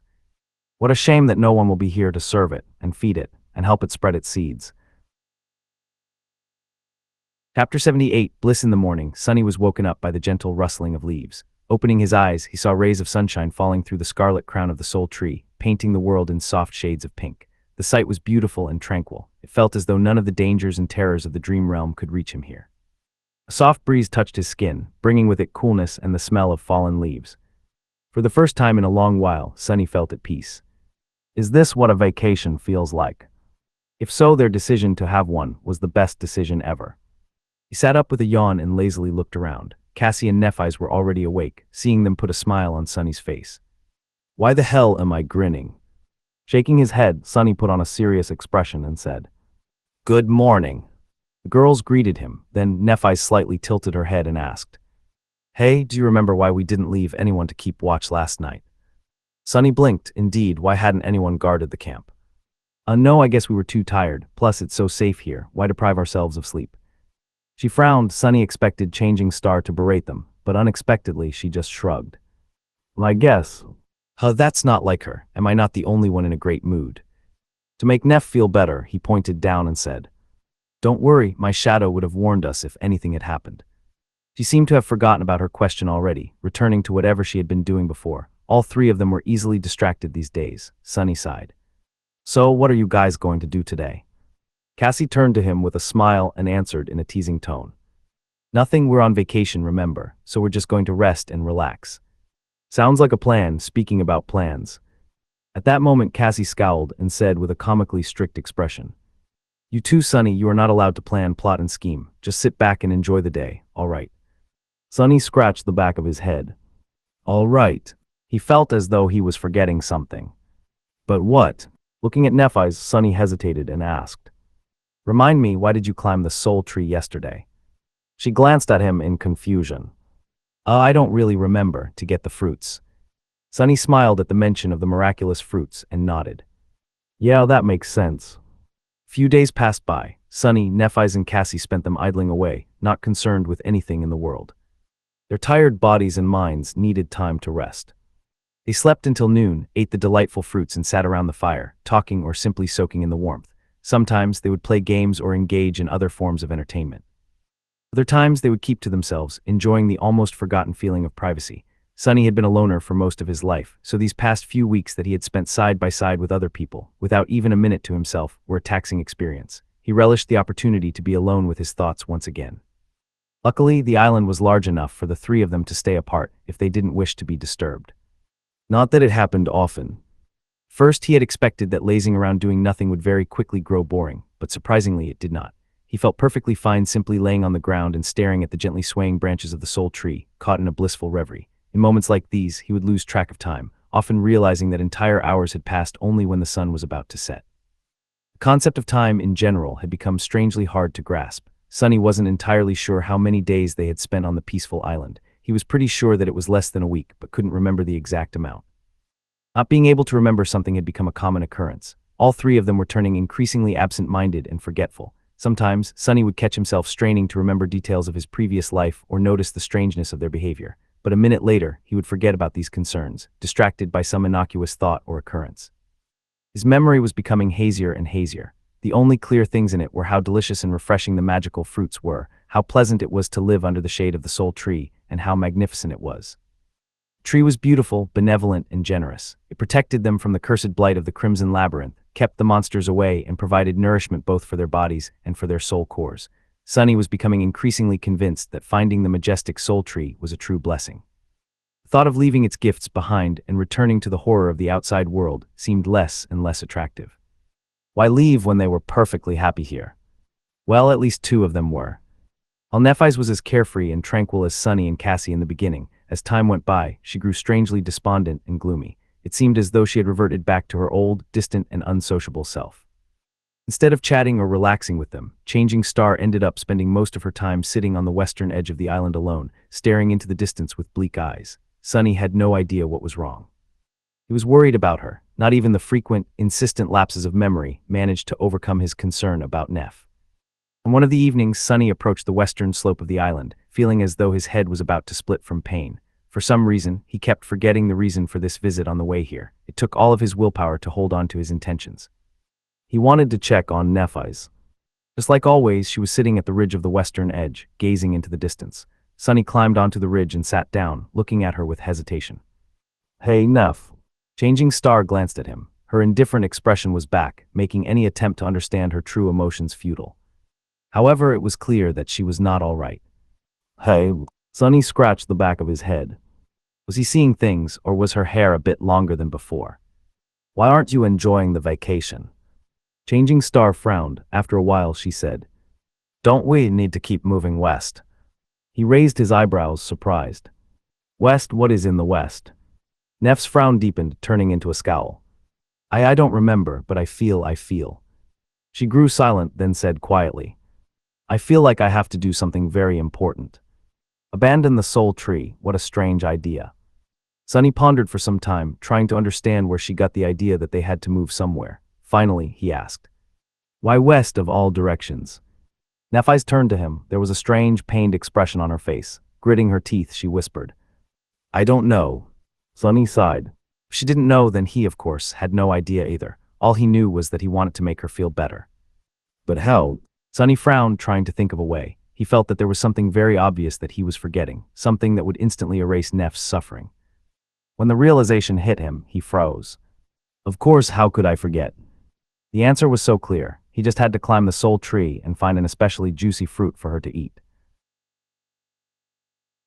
Chapter 79, Twist of Fate. It was already dark when Sunny returned to the great tree. Cassie was asleep, snuggled comfortably under her cloak. There was a peaceful smile on her face. Sweet dreams.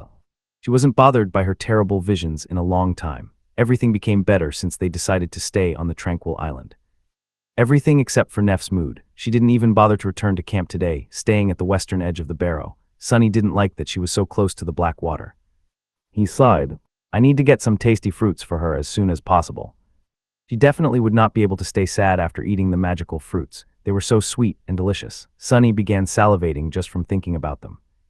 Maybe I'll find one for myself, too. In the beginning, they took turns climbing to the lower branches of the soul tree to gather fruits. Lately, though, Nephis seemed to be distracted by her strange melancholy. As the result, the group relied on him to bring down fruits for everyone. He had already picked the lowest branches clean, choosing the ripest fruits first. Later ones were smaller and not as heavenly, although they still tasted amazing. Since each fruit was big enough to satiate a person for a long time, they rarely ate more than one in a day. The ripest fruits provided Sunny with 1 or 2 shadow fragments, while the smaller ones gave 1 or even none at all. I wonder how many shadow fragments I accumulated. Should be more than 100, right? Maybe even 110. No way. We've been here just for a few days, a week at most. He could just summon the runes and check, but somehow that thought didn't even occur to him. If it did, he would have been horrified. Forgetting all about the shadow fragments, Sunny looked up and scratched the back of his head. Initially, he was planning to climb the tree in the morning and explore higher than he had previously gone, looking for the best, most delicious fruit possible to give to Neph. But after thinking about it, he decided to not wait until the night was over. He could see perfectly in the dark, after all, and this way, he would be able to give Changing Star a delightful present much sooner. Stepping close to the trunk of the miraculous tree, Sunny began climbing. The first stretch was the most difficult since he had nothing to grab except for small cracks and bumps on the smooth, obsidian bark. Reaching the branches required a lot of effort. However, he was already accustomed to it. Moving his hands and feet almost on instinct, Sunny got higher and higher. Soon, he was already pulling himself on top of an enormous wide branch. These first branches were as wide as roads. He sat down and rested for some time, enjoying the coolness of the night air. Sunny had never climbed the Soul Tree in the dark before. Without the bright sunbeams falling through the leaves, it looked strangely different. The vibrant magnificence was gone, replaced with eerie stillness. The rustling of scarlet leaves did not seem calming and tranquil anymore. In fact, it made Sunny shudder. It sounded like thousands and thousands of trapped souls, all screaming in agony. What's up with me today? How can I even think of such things? What a fool. Good thing that the great tree can't hear me, otherwise I'd be so ashamed. Please forgive me, Soul Tree. Shaking his head, Sunny stood up and continued climbing. He was very disappointed in himself. After all the good things that the tree had given them, he had stupidly doubted its benevolence, its greatness, its desire to devour, always ravenous, always growing, starving, hungry forever. How ungrateful. Why did he even begin to think about, what exactly was he thinking about? Sunny frowned, failing to recall his train of thought. Whatever, I'm here to find a tasty fruit for Neph, not practice my reasoning. Climbing higher and higher, he soon abandoned the area that they had explored before. The crown of the great tree was vast enough to form a maze of its own. The large branches grew chaotically in all directions, twisting and crossing each other, with thick foliage blocking lines of sight and making any attempt of looking for the fruits difficult and time-consuming. Still, Sunny was determined to continue. He figured that if he went really high, where sunlight was denser, the fruits would be much riper. He had never tried a fruit from the higher branches. If he could find a really amazing one, Nephis would have to change her mind and abandon her strange thoughts of leaving the island. After all, these fruits were magical. Maybe she'll even smile. Encouraged, Sunny continued climbing. Time slowly passed. After a long while, Sunny finally decided that he had climbed high enough. He wasn't sure how many hours ago he had started the ascent, but judging by the soreness of his muscles and the visibly diminished width of the branches, he was somewhere in the upper part of the tree. Stepping on one of the branches, he slowly walked forward and looked from side to side. Searching for the fruits was not easy. It required good perception and patience. And a great sense of equilibrium, of course. Falling from this height would not be a great experience. In fact, it would be his last. Carefully observing the surroundings, Sunny moved further and further away from the trunk of the great tree. The branches were softly swaying under his feet. A few times, he jumped from one to another, causing a change in the melody of rustling leaves. On the way, he noticed several hanging fruits. They looked ripe and delicious, but none of them was really special, and he wanted to find the most wonderful fruit possible. Finally, Sunny got so far that the branches grew really narrow and thin. Now, they were almost the same size as those of a normal tree, barely able to support his weight. But he still did not find a suitable gift for Nephis. Sunny helplessly looked around, crestfallen. He really thought that he would be able to. Then he noticed something strange. Some distance away from him, the branches just above the one he was standing on were twisted downward, as though weighed down by something. However, he couldn't quite see what it was behind the almost impenetrable wall of leaves. In fact, he only noticed the anomaly because it was dark. In the light of day, the bright color of the Soul Tree's foliage would make the shape of the branches indiscernible, but in Sunny's night vision, all colors were muted, almost turning into various shades of gray. Interesting. Jumping, he grabbed onto a higher branch and pulled himself up. Then, careful not to fall, Sunny approached the leaf barrier and forced his way through. In the process, he had to enhance his strength and agility with the help of the shadow. Otherwise, he would either have had to turn back or tumbled down to his death. Finally, he freed himself from the last layer of leaves and took a step forward. Then Sunny froze, his eyes opening wide with wonder. Right in front of him, hidden from the world in the secretive pocket of twisted branches, a giant, elaborate bird nest rested between the scarlet leaves. Chapter 80, Spirit of Exploration. The nest was spherical in shape, with a round hole at the center of it. Usually such a nest would be made out of grass and twigs, but this one was constructed from the branches of the great tree, each at least as thick as a man's arm. These branches were twisted and interwoven together in a chaotic pattern, creating gapless onyx black walls. Sunny had never seen anything like it. Birds were a rare sight in the real world, let alone giant ones. The size of the entrance into the nest was large enough for a small truck to pass through. The nest itself was several times bigger. Wow. For a second, he felt a sense of fear, afraid that the giant bird was somewhere near, but then his fears disappeared. The nest looked abandoned. It was ancient and empty, some of its parts already on the verge of collapse. It was as though thousands of years had passed since anyone had been in this hidden, secretive place. The air was filled with the feeling of lonesomeness and desolation. Makes sense. If I barely managed to pass through the leaves, how would a giant monster do it without leaving a giant hole in the barrier? Sunny hesitated, caution and curiosity wrestling against each other inside his heart. On one hand, exploring ancient nests was not the best of ideas anywhere, let alone inside the dream realm. It posed great risks. On the other hand, it also could lead to a great reward. Plus, wasn't it just too damn interesting? In the end, Sunny decided to climb inside the nest to satiate his curiosity. He had convinced himself that it was safe following an unexpected train of thought. In his warped state of mind, Sunny was convinced that the Soul Tree was a great and benevolent being, one that protected them from the terrible threats hiding in the outside world. If so, how could anything having to do with the great tree be unsafe?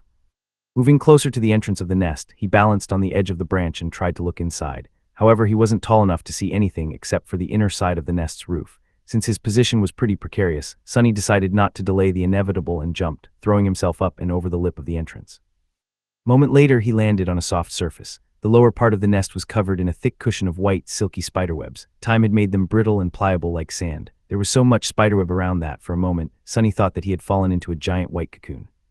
But no, it was just a nest. And there, in the center of it, was a... Sunny blinked. At the center of the nest, there was an egg. A giant, ancient egg that was as tall as he was, gray and seemingly lifeless, as though turned to stone by the passage of time. Forgetting to breathe, Sunny looked around, making sure that there was nothing, and no one else around. But no, the giant nest was empty and silent, with not even a stray shadow hiding anywhere in sight. How fascinating. Sunny felt strangely excited. The feeling of discovering something incredible, something that no one except for him had ever seen, filled him with a deep sense of wonder and satisfaction. He had never known that there was such a side to him, one full of an explorer's passion. Let's check this thing out. Walking on the soft silk, Sunny slowly circled the massive egg and studied it. At a first glance, it seemed to be made of stone. The surface of the egg was colored in various shades of gray, which were overlaid over each other like moving clouds. This pattern was strangely beautiful, giving the egg a mysterious aura, but overall it was just big and smooth. Sunny scratched the back of his head, then stepped closer and put his hand on the surface of the egg. Immediately, he felt a strong sense of astonishment. The egg was warm to the touch. Is it still alive? In the next second, Sunny felt a strange pull affecting his core. It was as though the egg was trying to steal his life force. He jerked his hand away and looked at the egg with dark apprehension. The damn thing was not only alive, but also capable of sucking the life out of anything that touched it. It only failed to eat his soul because of one reason. As far as Sunny knew, he was the only existence in two worlds without an actual soul core. He had the mysterious shadow core instead. That's why his life force had not been affected. Phew, that was close. Looking at the giant egg, Sunny thought about how to get back at it. Nest, without a doubt, once belonged to an extremely powerful nightmare creature. Therefore, its spawn was also a being of considerable strength. However, due to some unknown reason, that being had not been able to hatch and was left behind by its parent, destined to remain trapped within the egg for all eternity. Or at least until some unfortunate fool came close enough to feed it with soul essence and give it enough power to break free. Luckily, I'm not a fool. Wait, maybe I am.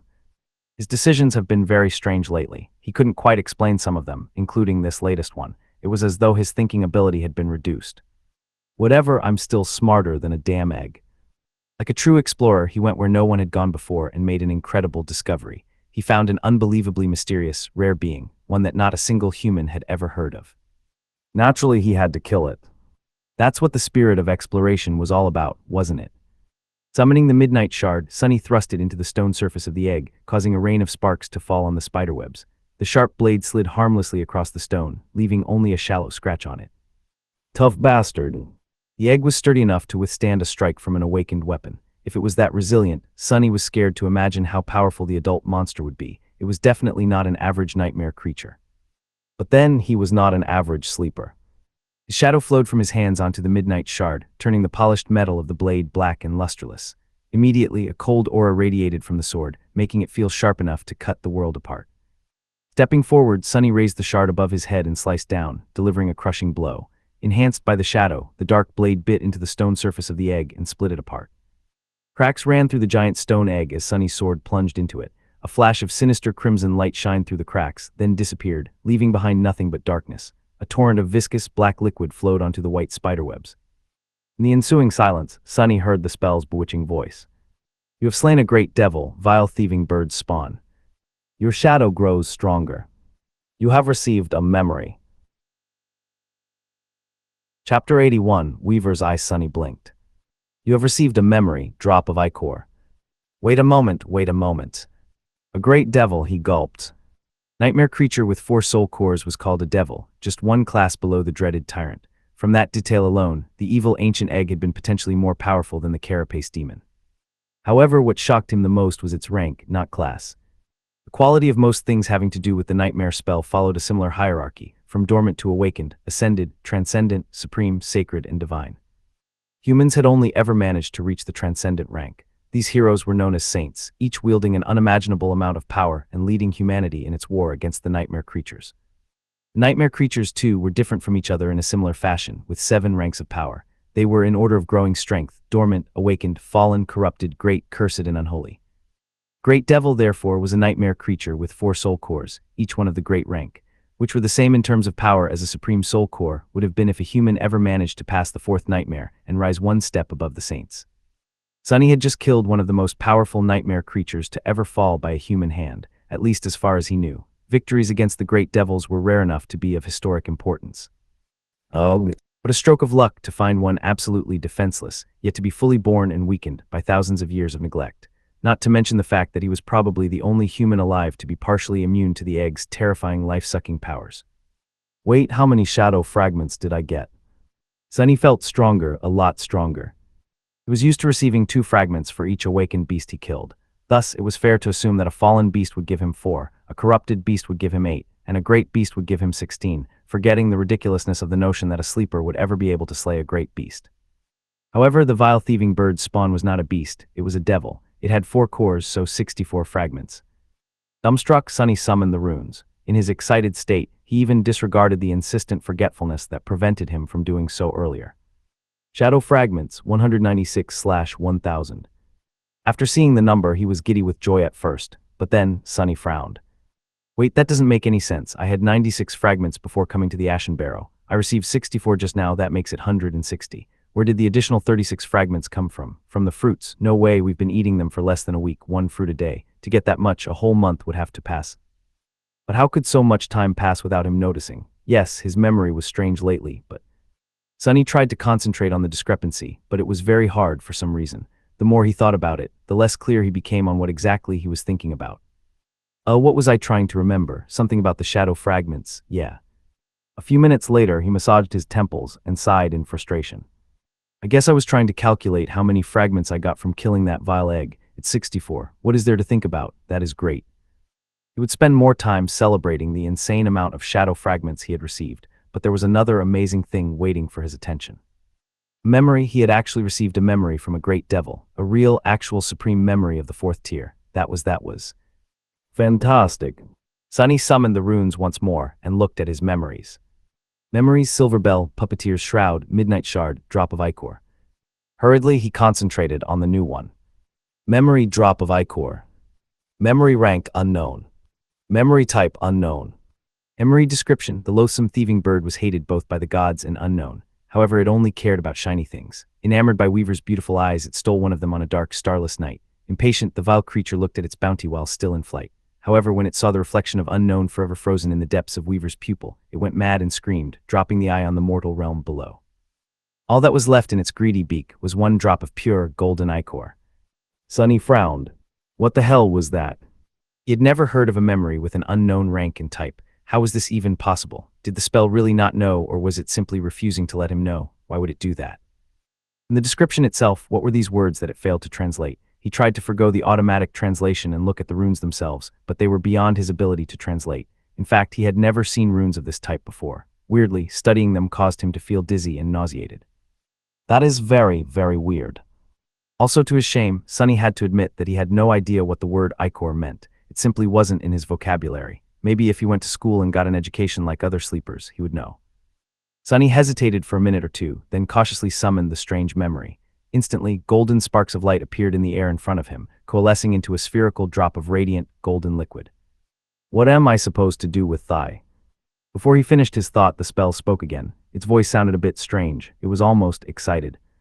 You have acquired a drop of ichor. Do you wish to consume it? Sunny blinked. Consume a memory.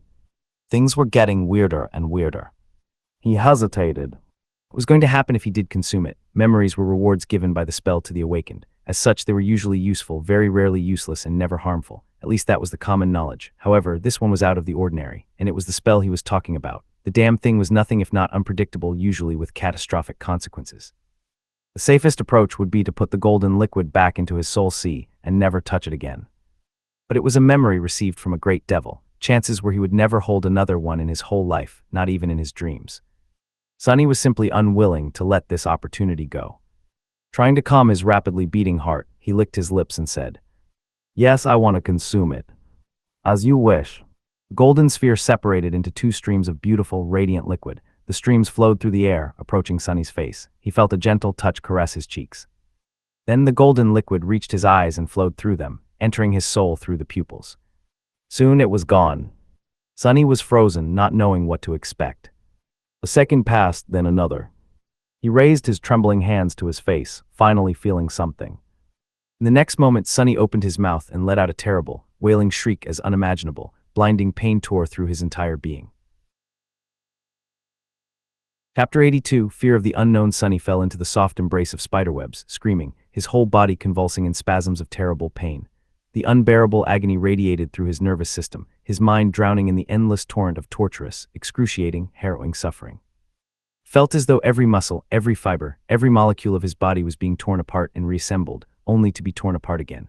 His eyes, especially, felt as though there were two white-hot metal rods inserted in them, making all the other pain pale in comparison. Or maybe they had become searing spheres of molten metal themselves.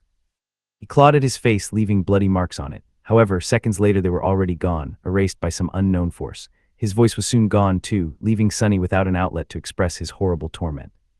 The process was the opposite of the gentle rebirth he had experienced after passing the first nightmare.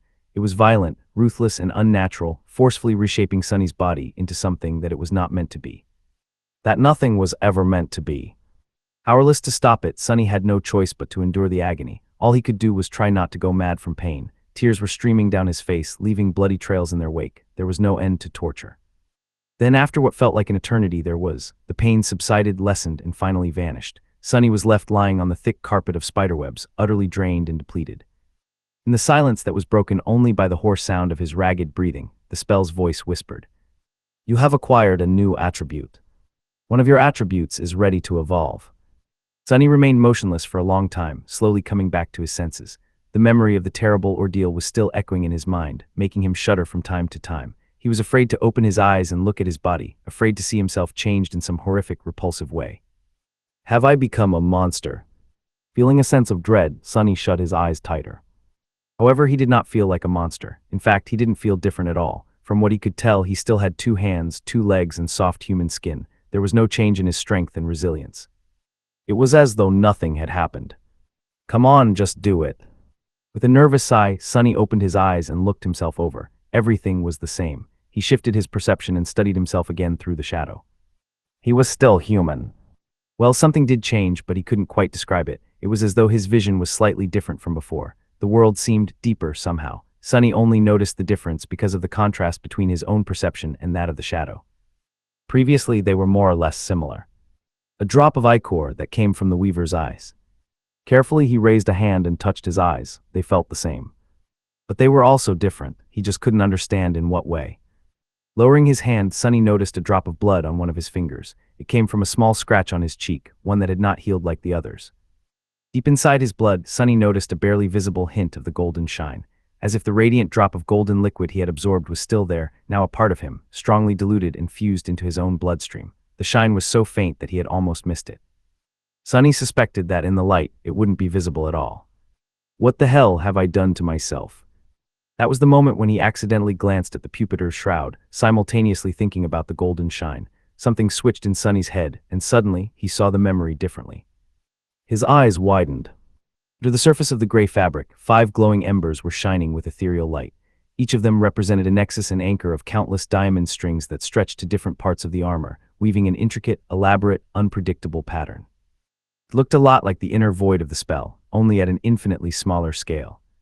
However, Sunny was surprised to find out that he sort of understood the pattern. A newly found innate knowledge helped him sense the traces of logic behind the seemingly chaotic placement of the strings, a defined purpose behind every twist and turn. They were meant to achieve certain effects, durability, resilience, and another, more complex type of protection. The hint of understanding came naturally to him, as though it was his innate ability. I need to study this further.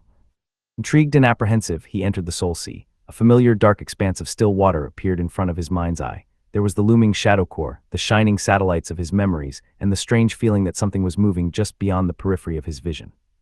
Out of habit, Sunny turned his head to try and catch sight of that something, knowing that he would not see anything. However, this time he did.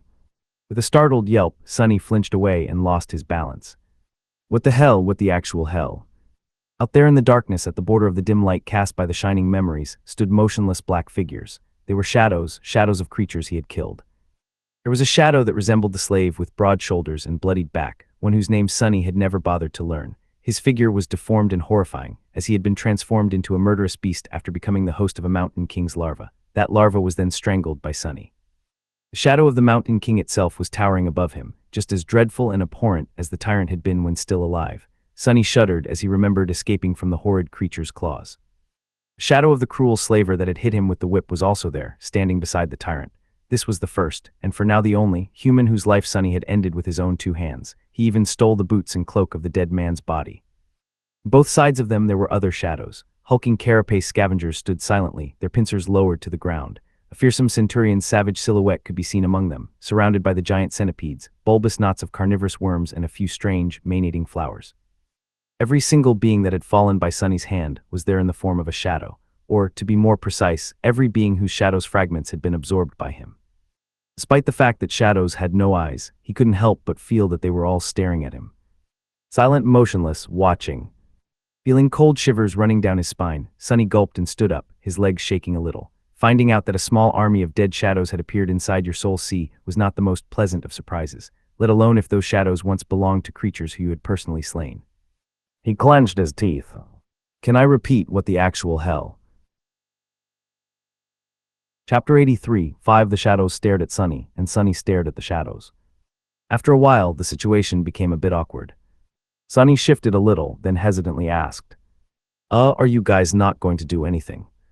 The shadows did not react, remaining as motionless and quiet as they had been from the start. As a matter of fact, he didn't see them move or show any sign of life at all. In that regard, they were even more lifeless than his echo had been here in the Sea of Soul. Sonny scratched his head. His initial fear was slowly disappearing. At first, he was scared out of his wits, but more so from being startled than from feeling an actual threat. This was his soul sea, after all. Very few things could harm him here. Sonny was pretty sure that the shadows were not capable of doing anything, let alone attacking him. They seemed more like manifestations of some weird facet of his aspect rather than actual beings. As such, they weren't dangerous. The question was, why did the shadows suddenly appear? After briefly thinking about it, Sonny came to the conclusion that they did not actually appear per se. Instead, they were always here, it's just that he had not been able to see them. But now, with his eyes changed by the strange transformation he had gone through, he could, just like he could see the diamond strings inside the puppeteer's shroud. Speaking of the puppeteer's shroud, glancing at the silent shadows one last time to make sure that they would not lunge at him, Sonny frowned with suspicion and turned away. His back instantly began to tingle. Just think of them as fashionable pieces of furniture. Who says soul seas don't need a touch of interior design? Somewhat consoled, he walked closer to the shining spheres that represented memories and summoned the puppeteer's shroud. One of the spheres floated down and slowly dimmed, revealing the armor within. Just like before, Sonny could see 5 glowing nexuses and countless strings permeating the gray fabric. They resembled miniature stars assembled into a constellation. The shroud came from a tyrant, which is a class of nightmare creatures with 5 soul cores. 5 soul cores, 5th-tier memory, 5 nexuses makes sense. For some reason, the number 5 moved something in his mind. Sonny scowled, not understanding the feeling of unease that suddenly appeared out of nowhere and disrupted the flow of his thoughts. Trying to concentrate on the task at hand, he summoned the runes describing the puppeteer's shroud. The familiar description appeared in the air around the armor. Memory puppeteer's shroud. Memory rank awakened. Memory tier V. Memory type armor. Memory description A worm of doubt. Identification of the tier was new. It seems that the spell decided to be helpful and incorporated Sonny's new understanding of the inner workings of memories into its interface. Tiers were not something that humans had learned from the spell. Instead, it was just an improvised way of differentiating memories of different power levels within the same rank. It was often unreliable and outright wrong, but it was better than nothing. But in the case of Sonny, the information was 100% true. He could confirm it with his own 2 eyes just by counting the number of core remnants inside a memory. He could even understand their purpose. That might be extremely useful. However, his attention was drawn to something else. At the very bottom of the description, a new cluster of runes appeared. Memory enchantments, enhanced durability, doubtless.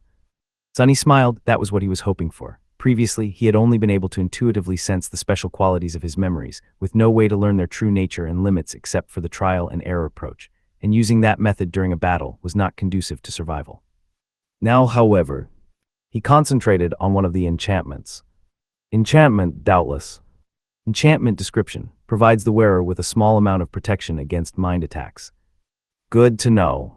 The amount was small because it was just an awakened memory. Since enhanced durability was self-explanatory, Sunny dismissed the puppeteer's shroud and summoned the silver bell. Small bell had only one spark of light, which was much less bright than the ones inside the puppeteer's shroud at that. Studying the runes did not show anything interesting. It was a Tier 1 dormant memory, with a single enchantment that increased the range at which its ringing could be heard to several kilometers. Finally, it was time to take a look at the Midnight Shard. The graceful blade appeared in front of Sunny in all its austere beauty. Memory Midnight Shard. Memory rank awakened. Memory tier III. Memory description, forged from the shard of a fallen star, this stalwart blade is firm and unyielding. It favors those who are willing to fight to the last drop of blood and knows no surrender. Memory enchantments unbroken. Enchantment description, this blade refuses to be broken, and thus is durable beyond reason. It will greatly enhance the power of its wielder when they are close to death, however only if the wielder is unwilling to surrender. Sunny sighed, simultaneously satisfied and disappointed. Now he knew how to access the well of power that hid in the deepest parts of his heart when the Midnight Shard was in his hand. However, it could only be done when he was at the death's door, wounded and minutes away from perishing. It could either save him from a dire situation or create an opportunity for a very heroic last stand. Sunny did not care for heroics, so the second option did not seem appealing at all. The first one was much more useful, but only in the case of him screwing up terribly and getting himself in a lethal amount of trouble. In other words, it could only be used if he failed. In normal battles, the special qualities of the Midnight Shard were of no use at all. A pity, but an ace in your sleeve in case things really go south is not bad either. Done with his memories, Sunny was ready to learn of the new attribute he had received. Considering how much pain he had to go through to acquire the damn thing, he had pretty high expectations. Looking for the cluster of runes representing his attributes, Sunny focused his attention and carefully read their names. There were 5 attributes: Fated, Mark of Divinity, Child of Shadows, and the new one, Blood Weave. Sunny was about to summon the description of the Blood Weave, but then stopped. Something was not right. Something did not add up. The feeling of unease from before had returned, now much stronger. When did he first feel it? For some reason, his thoughts were slow and murky. He felt a strong inclination to forget all about the strange feeling and concentrate on something else. But this time he did not. It was when I was studying the puppeteer's shroud, and it was connected to the number 5. 5, what meaning was there to the number 5? With his attention beginning to wane, Sunny bit his lip, causing drops of blood to roll down. A burst of pain cleared his mind for a moment. There were 5 attributes: Fated, Mark of Divinity, Child of Shadows, and Blood Weave. What? There were five attributes. But he only counted 4. Bewildered, Sunny stared at the runes. He was sure that there was a 5th attribute, but no matter how hard he tried, he couldn't read its name and description. Every time his gaze fell on the runes corresponding to the 5th attribute, he would find himself distracted, his memory wiped clean of any mention of it. Just remembering that there were 5 attributes was incredibly hard. Clenching his teeth, Sunny tried to keep his concentration, not allowing himself to be distracted. He was not going to forget. 5, it's 5, there's 5 of them, damn it. Immediately after he said those words out loud, something changed. It was as though an invisible veil had fallen from his eyes, or rather from his mind. Sunny froze, shock and fear permeating his heart. He was remembering. Didn't I see a dream? Yes, of course, he saw Cassie standing over him with panic in her eyes, begging him to remember the number 5. No, wait. Was that a dream? At the time, he believed so. But then he forgot. Just as he had forgotten what actually happened on that day. On the day when Cassie woke him up to tell him something important. Chapter 84, Black Seed. It happened on the day they killed the carapace demon. Back then, all 3 of them were utterly exhausted. After moving away from the corpse of the giant creature and finding a good hiding spot, they fell to the ground and immediately fell asleep. But they didn't stay asleep for long. An hour or 2 later, Sunny was shaken awake by Cassie, who was holding him by the shoulders. There was an expression of terror written clearly on her face. Sunny, wake up. Instantly coming back to his senses, he jumped to his feet and summoned the Midnight Shard, afraid that they were under attack. However, there was no one around except for panicked Cassie and wary Nephis, who was in a similar pose, her sword raised and ready to strike. Confused, Sunny looked at the blind girl. Cassie, what's the matter? Grabbing him by the shoulders again, she brought her face close and whispered in a begging tone. Sunny, you have to stop it, please. You are the only one who can. He frowned, failing to understand what exactly he was supposed to stop. Did she see another vision? Trying to calm her, he said in a measured tone. It's all right, Cassie, slow down, breathe, tell us what happened, start from the beginning. She desperately shook her head. There's no time, I will forget soon. We all will, but you have to remember. We will all forget soon. What does she mean? Not able to see Sunny's dazed expression, Cassie yelled. You have to remember, Sunny. 5, it's 5. Remember, you have to remember, it's 5. Remember 5. The blind girl was not making any sense. Sunny carefully put his arm around her, feeling how scared she was from her shaking body. All right, Cass, I promise I'll remember. 5, right? See, it's pretty hard to forget.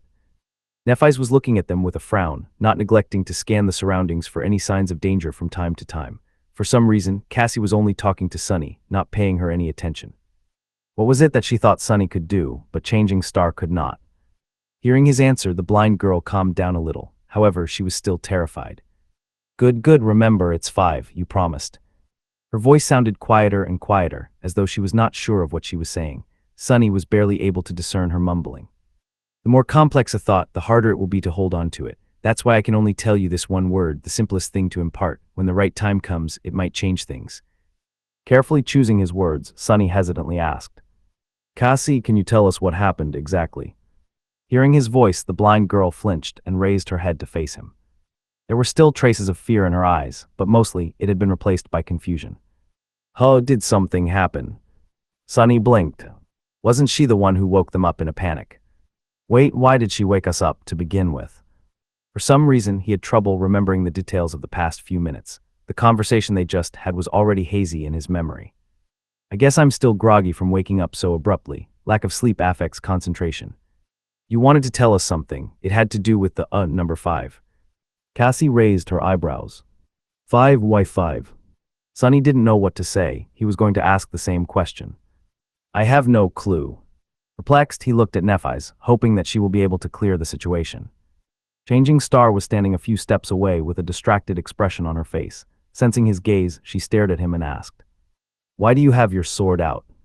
Sunny glanced at the midnight shard and tried to remember what had caused him to summon the memory. I'm not sure. Why did you summon yours? Nephis looked down, as though noticing the sword in her hands for the first time. An expression of doubt appeared on her face. What's wrong with our heads today? Understanding that it was pointless to expect help from Nephis, Sunny sighed and turned back to Cassie. Did you see another vision? The blind girl trembled, her eyes opened wide, once again filled with fear.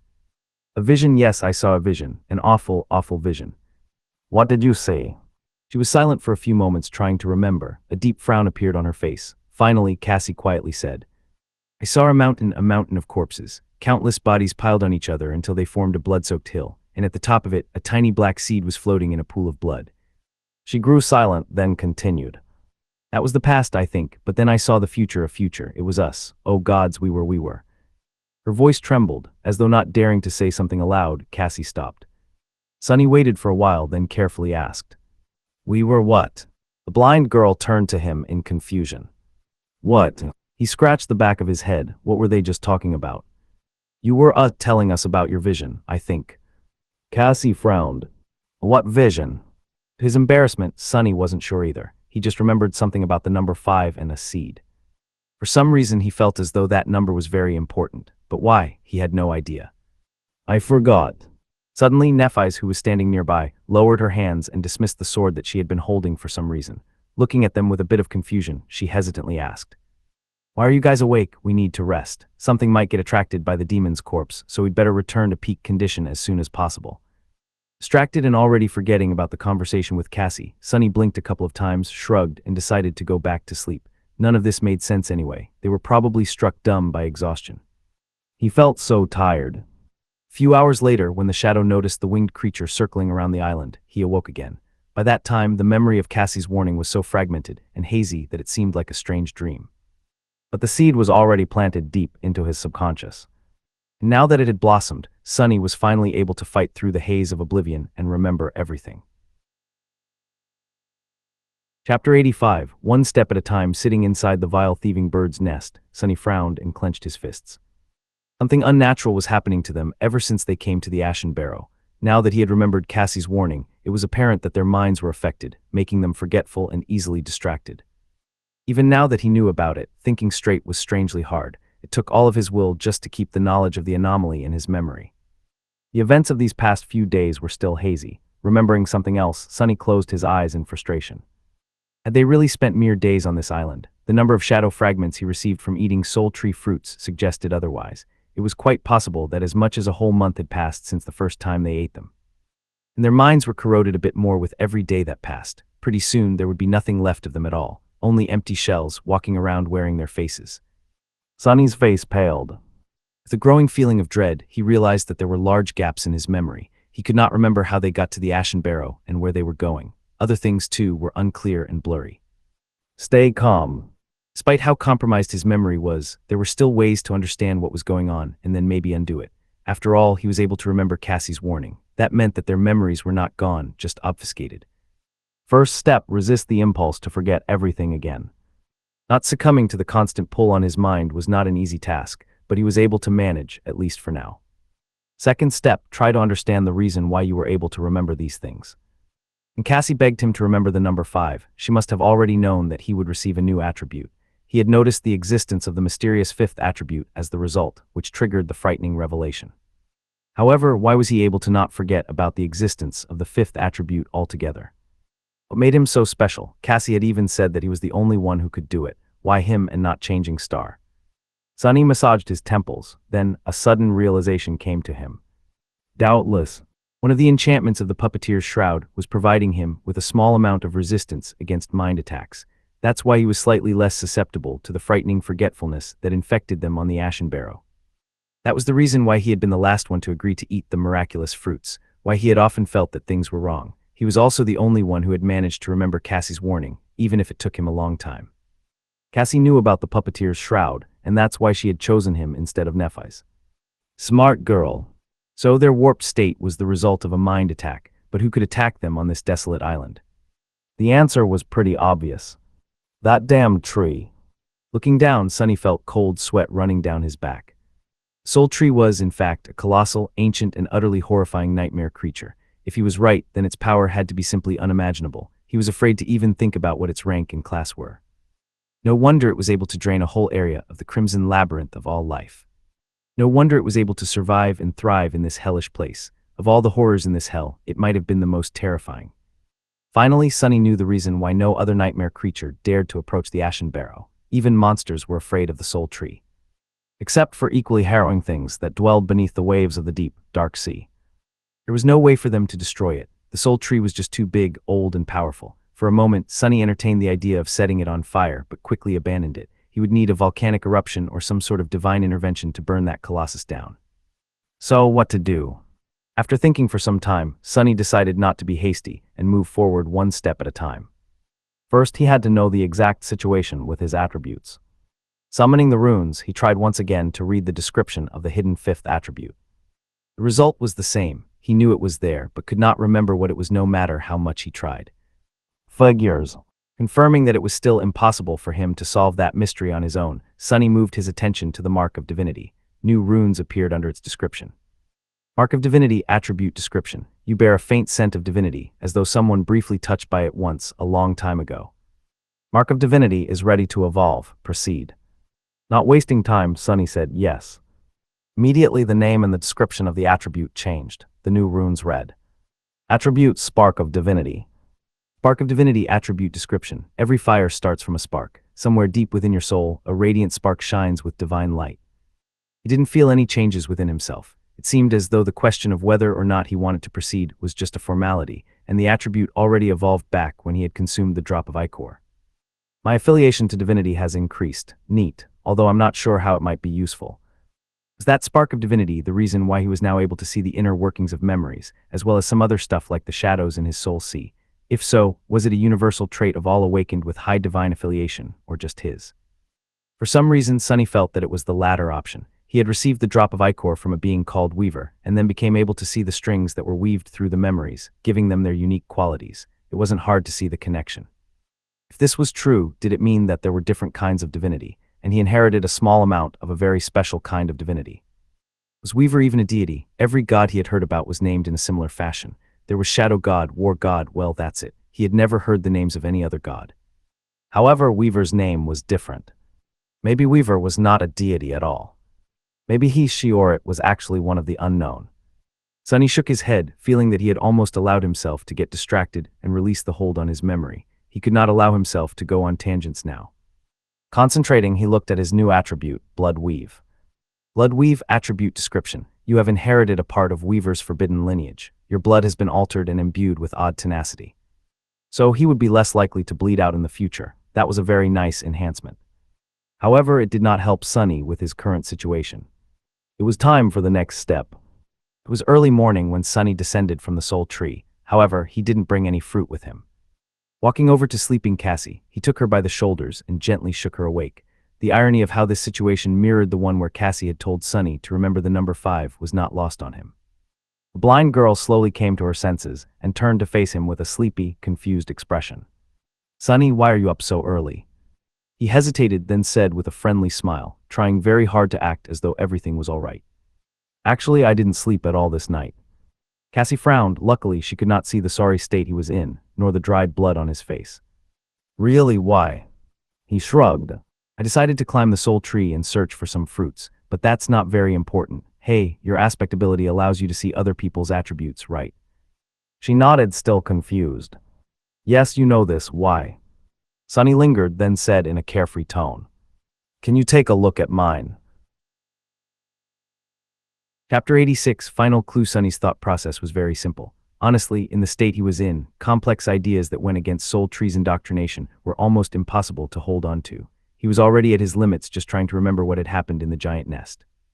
On his way down, Sunny had to bite himself several times, leaving bloody marks on his hands. Sharp pain cleared his mind for a few moments and gave him temporary relief from the constant pull of forgetfulness. Coincidentally, he was already noticing the effect Blood Weave was exerting on him. The bites only bled for a short while, quickly turning into scabs. The speed of coagulation of his blood was clearly enhanced. He also felt more energetic, his endurance substantially better than it had been before. Which made sense. The human body was a system where every part affected the other. A comprehensive improvement of one of these parts, especially one as important as blood, had to lead to a chain reaction of lesser improvements throughout the system. It seemed that he had severely underestimated the importance of his new attribute. Focus, idiot, no tangents. Gritting his teeth, Sunny concentrated on the task. He wanted to use Cassie's aspect ability to learn the truth of the hidden attribute. Her sight was different from his. Sunny could only see the information provided by the runes because it was a default function of the spell. He simply accessed that information with his mind. Cassie's sight, however, came from her aspect. Thus, even if their minds were compromised, it should not have affected her ability to see other people's attributes. She also had a high affinity to revelations and fate. So there was a high chance that Cassie would be able to succeed where he had failed. Finally reaching the ground, Sunny woke the blind girl up and after a short conversation mentioned the attributes. Then he carefully asked, "Can you take a look at mine?" Cassie was visibly confused by this question. "Can't you do it yourself?" Sunny smiled. "I can, but I think you'll be surprised when you see them." The blind girl hesitated, then shrugged. "All right, but if it turns out that you woke me up for nothing, I'll be pretty upset. That was not very nice of you." She turned to face him and froze for a moment, as though staring into his eyes. "Faded child of shadows, spark of divinity, wait, wasn't it mark of divinity? I must have remembered wrong." Stopping for a second, Cassie shyly covered her mouth with her small hand and yawned. My memory has not been too good lately. Too much rest, I guess. Where was I? Oh yes, Blood Weave, where did this come from?" Sunny forced a chuckle. "This thing from an egg. Anyway, is there something else?" Cassie blinked a couple of times. "An egg, well, if you say so." Usually an appearance of a new attribute was not something one would gloss over, but in the state she was in, Cassie's attention span was severely reduced and her mental capacity was clouded. She just frowned for a second, then forgot all about the discrepancy. Sunny's heart, meanwhile, was beating like it was going to explode. With a fake smile frozen on his face, he waited for the blind girl's next words. They were going to decide whether or not he would be able to get to the bottom of things, and therefore find a way to rise from that bottom. With an absent-minded smile, Cassie said, "My mom makes the best eggs. What were we talking about? Right, your attributes. The last one is enthralled. Wait, where did this?" Knowing that there was very little time, Sunny hurriedly asked, "The description, what does the description say?" Bit of tension sipped into his voice. Startled by this intensity, Cassie didn't ask the same question again and simply said, "You've been mesmerized by the ancient fiend, soul-devouring tree, and are being turned into its thrall. Once the process is complete, there will be no escape." As soon as Sunny heard these words, it was as though heavy chains fell from his mind. Suddenly, his memories returned in an avalanche, making him stagger. His eyes opened wide. Only now that he had fully recovered his memory did Sunny realize the extent to which his mental state was warped. how much of his true self was gone, how close he came to being completely obliterated, without even knowing that a terrible monster was slowly devouring his mind. An extreme feeling of terror filled his heart. For a few moments, Sonny lost the ability to speak, covered in cold sweat and shaking. "See, calm down, it didn't happen, you stopped it. You're back, it didn't eat you." Slowly he was able to get a grip on his feelings and achieve some semblance of composure. He came very close to the edge but did not take the last step. He was still himself. It wasn't over yet, they still had a chance. Looking at Cassie, Sonny slowly exhaled and said, "Thank you." The blind girl smiled and raised her eyebrows. For what? She had already forgotten all about their conversation. Sonny was free from being mesmerized by the soul devourer, but Cassie was not. Her memory, mind, and thinking were still compromised, turning worse as they spoke. A pained smile appeared on Sonny's face. Struggling to keep his tone light and cheerful, he said, "For helping me out just now. Sorry about waking you up so early. Go back to sleep. I'll take it from here." Cassie hesitated for a few moments, then got distracted and forgot that he was there at all. Yawning, the blind girl lay down and covered herself with her cloak. Soon, she was asleep again, happy and blissfully ignorant of the fact that her days were numbered. Sonny watched her for a while, a grim expression on his face. Finally, he turned and walked away, thinking, "Over my dead body." Chapter 87, Plan of Escape. Nephis was still at the western edge of the island, gazing over the receding black waters. It seems as though she barely moved since the last time Sonny saw her.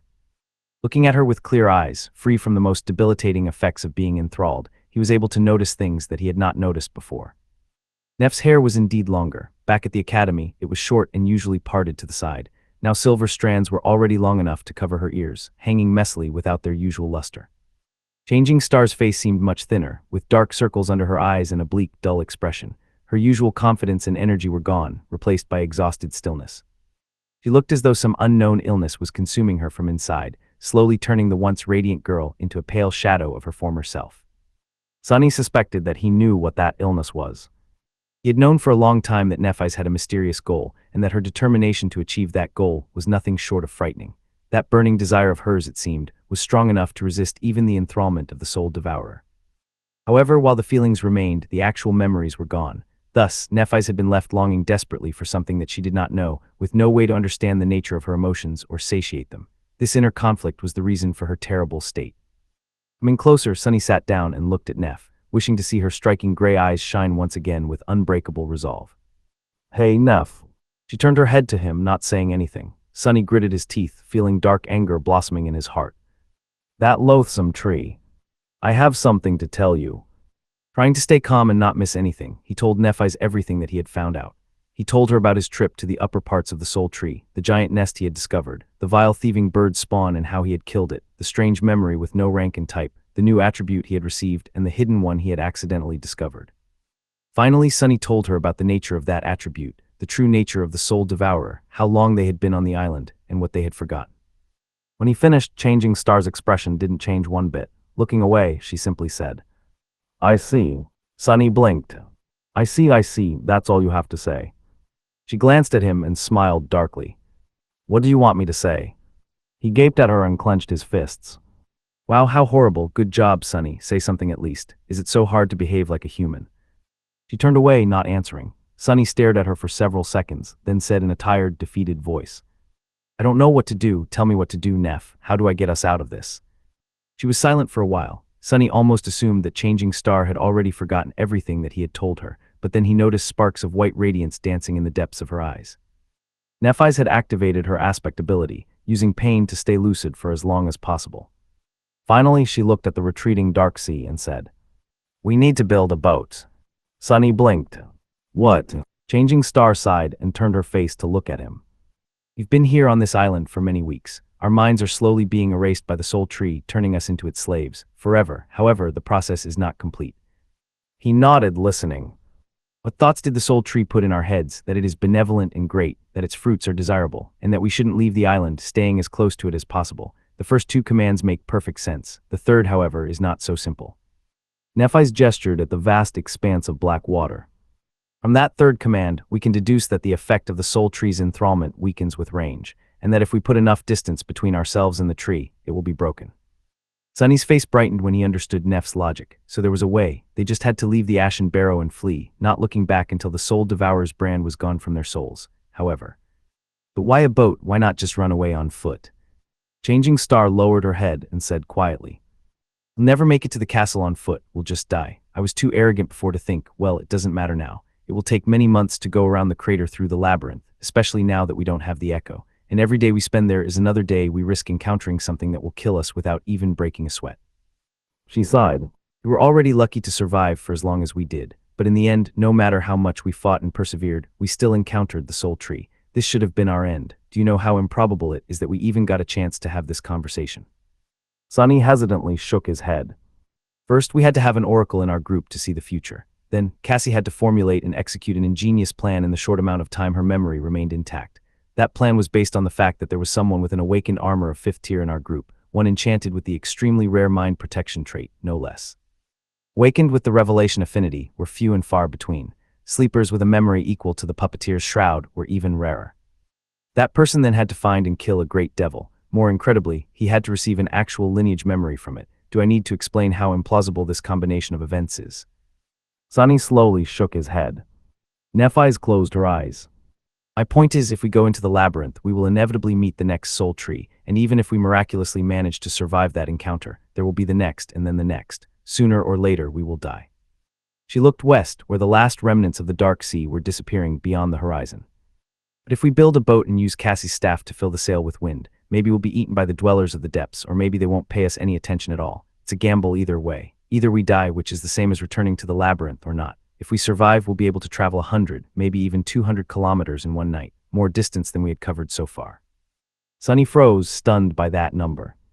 In all the weeks preceding their battle with the carapace demon, they had traveled for no more than 100, maybe 150 kilometers from the giant knight's statue. It was a considerable amount, especially because of how hard each step through the Crimson Labyrinth had been. To travel as much, perhaps even more in a single day, that would have been incredible. But sail on the dark sea. Suddenly he felt very cold and small. Chapter 88, Boat Builders Trying to Gather His Courage. Sonny looked into the distance and said in a raspy voice, "You've seen the creatures that dwell under these waves. Do you really want to swim across them?" Changing Star was silent for a few seconds, then sighed. "We are damned either way, Sonny. What do we have to lose?"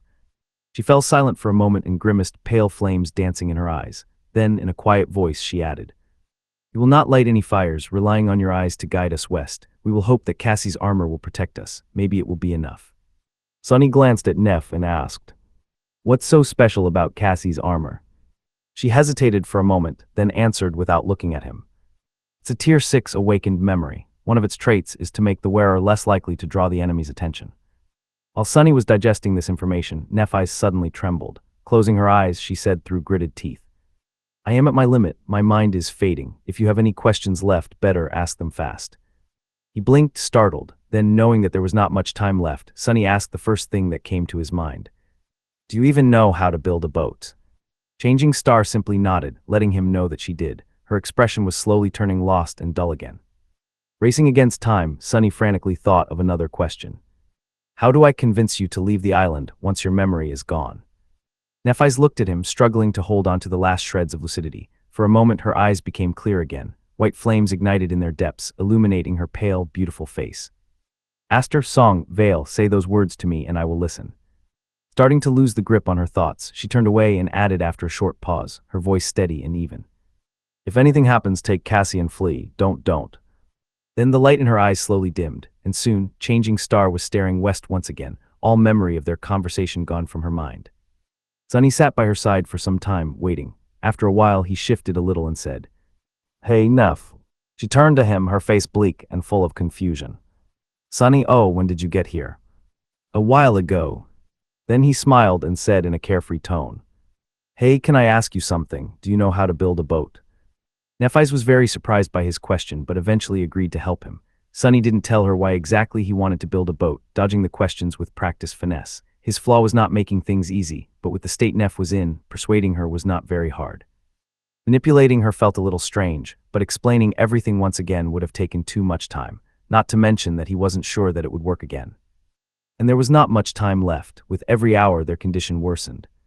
Even Sonny was having trouble keeping his lucidity intact. Every time he felt that his mind was beginning to slip, he had to inflict pain on himself to get a few moments of reprieve. Even so, his thoughts were slow and fragile. Keeping them together was taking a heavy toll on him. They had to flee the island as soon as possible. Sunny was determined to be ready by the time the dark sea returned. Turning away from Nephis to not let her see the pained expression on his face, Sunny bit his hand once again. Feeling the bitter taste of blood on his tongue, he let the wave of pain clear his mind and blinked, amused at the irony of the situation. He was gnawing on himself to prevent himself from being eaten. What a funny contradiction. Hiding his bleeding hand behind his back, Sunny turned to Neph and asked, "So how are we going to make the boat?" She thought about it for some time, then said indifferently, "We will have to use the materials at hand. For the hull, we will have to use the dead demon's carapace. We can strip several armor plates of suitable shape and tie them together with the golden rope." Sunny raised his eyebrows. The carapace demon's armor, it's made out of some strange steel, can still even float. Nephis glanced at him with reproach. "Anything can float, Sunny. You just have to make sure that you're displacing more water than the weight of the floating object. That's how boats work." He blinked. Okay, about the sail, I think we can ask Cassie to lend us her cloak. What do you think?" Changing Star gave him a strange look. "I mean, yes, I still don't understand what got you so excited about boat building, but I'm sure she'll be willing to help you out with this, passion project." Sunny smiled. "Great, let's go butcher the demon then." A strange sentence to say with a smile, but not the strangest one he had to say to convince Neph to help him. A few minutes later, they reached the giant carcass of the carapace demon. It was towering above them like a small hill of polished metal. After that first day when the strange winged abominations had circled around the island for several hours, never daring to approach, nothing else had shown up to lay claim to the fearsome creature's meat. As the result, the carcass was largely intact. Strangely, the demon's corpse had not begun to rot. Only the metal of its carapace slowly deteriorated, losing its luster and shine, then turning less and less durable. By now, its surface was marred by large patches of rust. Nephis climbed up on top of the carcass and walked from side to side, looking under her feet. Then, she gestured at several spots. "These curved plates will be perfect if we can fit them together tight enough. Each one is long enough to form the entirety of the hull, leaving enough space for the three of us to sit side by side." Sunny had no knowledge of shipbuilding, so he decided to trust her judgment. Looking up from the ground, he asked, "What about the mast?" Changing Star scowled. "That I will have to think about." Sunny smiled. "All right, while you're thinking, I'll go fetch Cassie to keep you company." Chapter 89, Demon's Bones. Sunny had a lot to do before the sunset. Parts of the plan spun in his head, making it ache. He had to constantly remain focused, straining his will to its limits just to keep himself from forgetting everything. When it was not enough, he had to use pain to augment his concentration. His hands and arms were covered in ghastly bite marks. Without the blood weave, Sunny might have fainted from blood loss already. Still, with his pale face turning even whiter from exhaustion and feverish light burning in his eyes, he must have looked like a zombie. Luckily, Cassie couldn't see any of it. It didn't take much to convince her to join their strange endeavor. The blind girl's state was way worse than his or Neph's. She seemed to be barely holding on, her thoughts slow and meek. Sunny's heart was gripped with worry. Why is she affected so much more than us? Is it because we have true names but she does not? Names were anchors of one's sense of self, after all. Could it be that true names served a similar role, only in matters having to do with the spell? He didn't know. Sunny guided Cassie to the carcass of the carapace demon. Nephis was already busy stripping plates of armor from its back. Her silver sword was seemingly able to cut through the deteriorated metal, making the task not as hard as he had been afraid of. Gently sitting the blind girl down in a spot where Neph could see her, he climbed atop the dead demon and evaluated the progress of Changing Star's work. She looked at him with a frown. "Aren't you going to help? This was your idea, after all." Sunny shrugged. "Maybe later. You seem to be enjoying yourself anyway. Some people might say that it's a fun little project to chase the boredom away, right?" She blinked a couple of times, then said, "I guess." Sunny nodded a couple of times, looking down at the spots where, stripped of armor plates, the demon's flesh was laid bare. The azure blood had coagulated, turning it dark and as hard as stone. Here and there, though, white layers of fat remained in pristine condition. "Actually, I have another project in mind." Nephis raised an eyebrow. "Oh, really?" Sunny summoned his sword and stepped closer to the gap in the creature's armor. "Yeah, I want to make a candle." Saying those words, he began to cut, separating the fat from the hardened muscle tissue. Neph blinked a few times and then looked at Cassie. "Hey Cass, has Sunny lost his mind?" The blind girl perked up at the sound of her name. Oh, I'm not sure, I think he's just bored." Sunny concentrated on his task, not paying them any attention. For a moment, he entertained the idea of cutting himself with the Midnight Shard's razor-sharp blade, but then dismissed it. Cutting through the puppeteer's shroud would have been really hard, and he couldn't dismiss the armor in front of the girls. Well, to be more precise, he didn't want to. With a sizable chunk of the demon's fat in his hands, Sonny jumped down from the carcass and landed on a pile of fallen leaves. Making a candle out of animal fat was not very hard. He just needed fire, water, and time. The wick could be made out of seaweed fibers. It was not going to be pretty, but he didn't care about aesthetics. Leaving Nephis and Cassie behind, Sonny rushed back to their camp. The sun was already high in the sky. He spent the rest of the day doing two things: watching over the process of making the candle and running around the island, gathering as much fallen leaves as he could. From time to time, he would catch a glimpse of Nephis working on the boat, sometimes instructing Cassie to help her with menial tasks. From what he could see, the boat was coming along nicely. Changing Star knew what she was doing.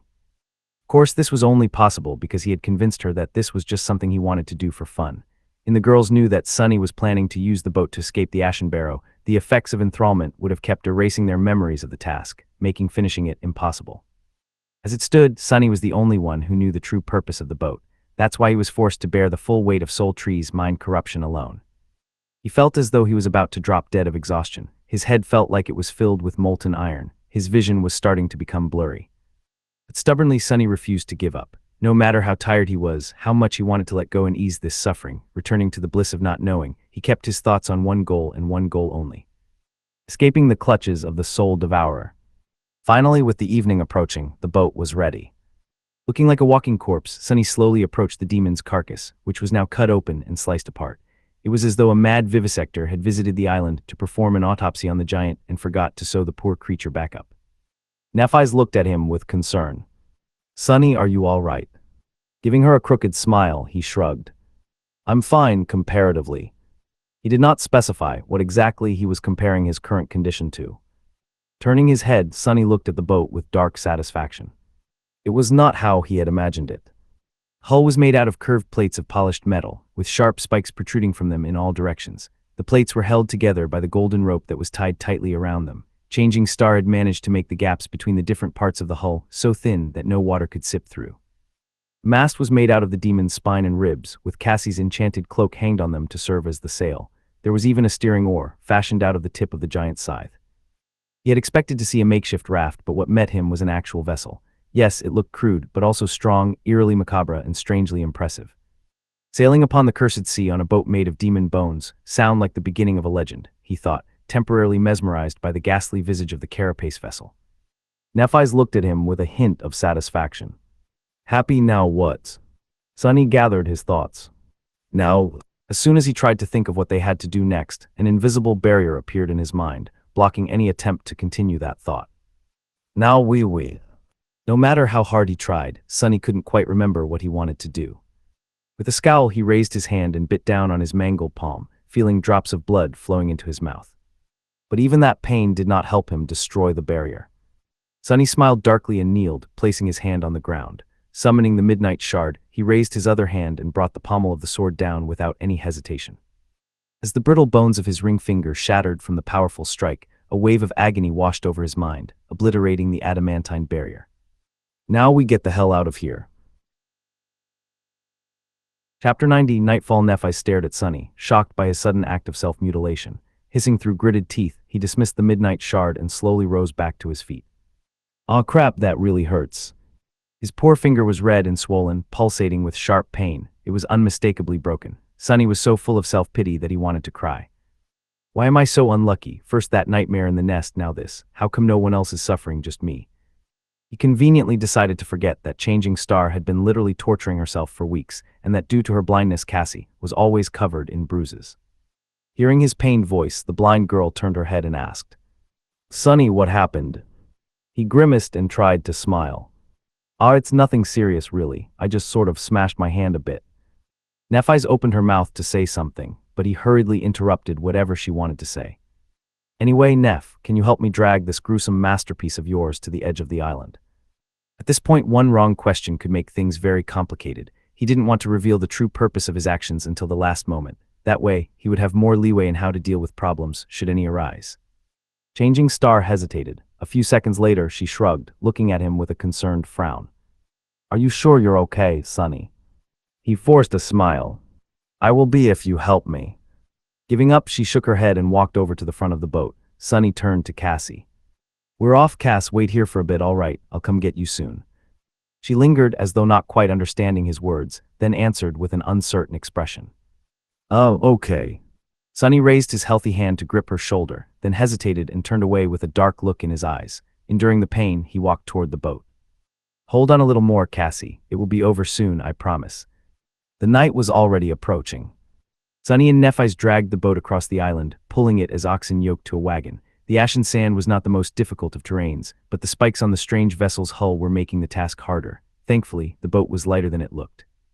Sunny knew that the alloy of the demon's carapace was extremely light from his experience with the Midnight Shard, which was forged from the same lustrous metal. If he were to believe the sword's description, this miraculous alloy came from a shard of a fallen star.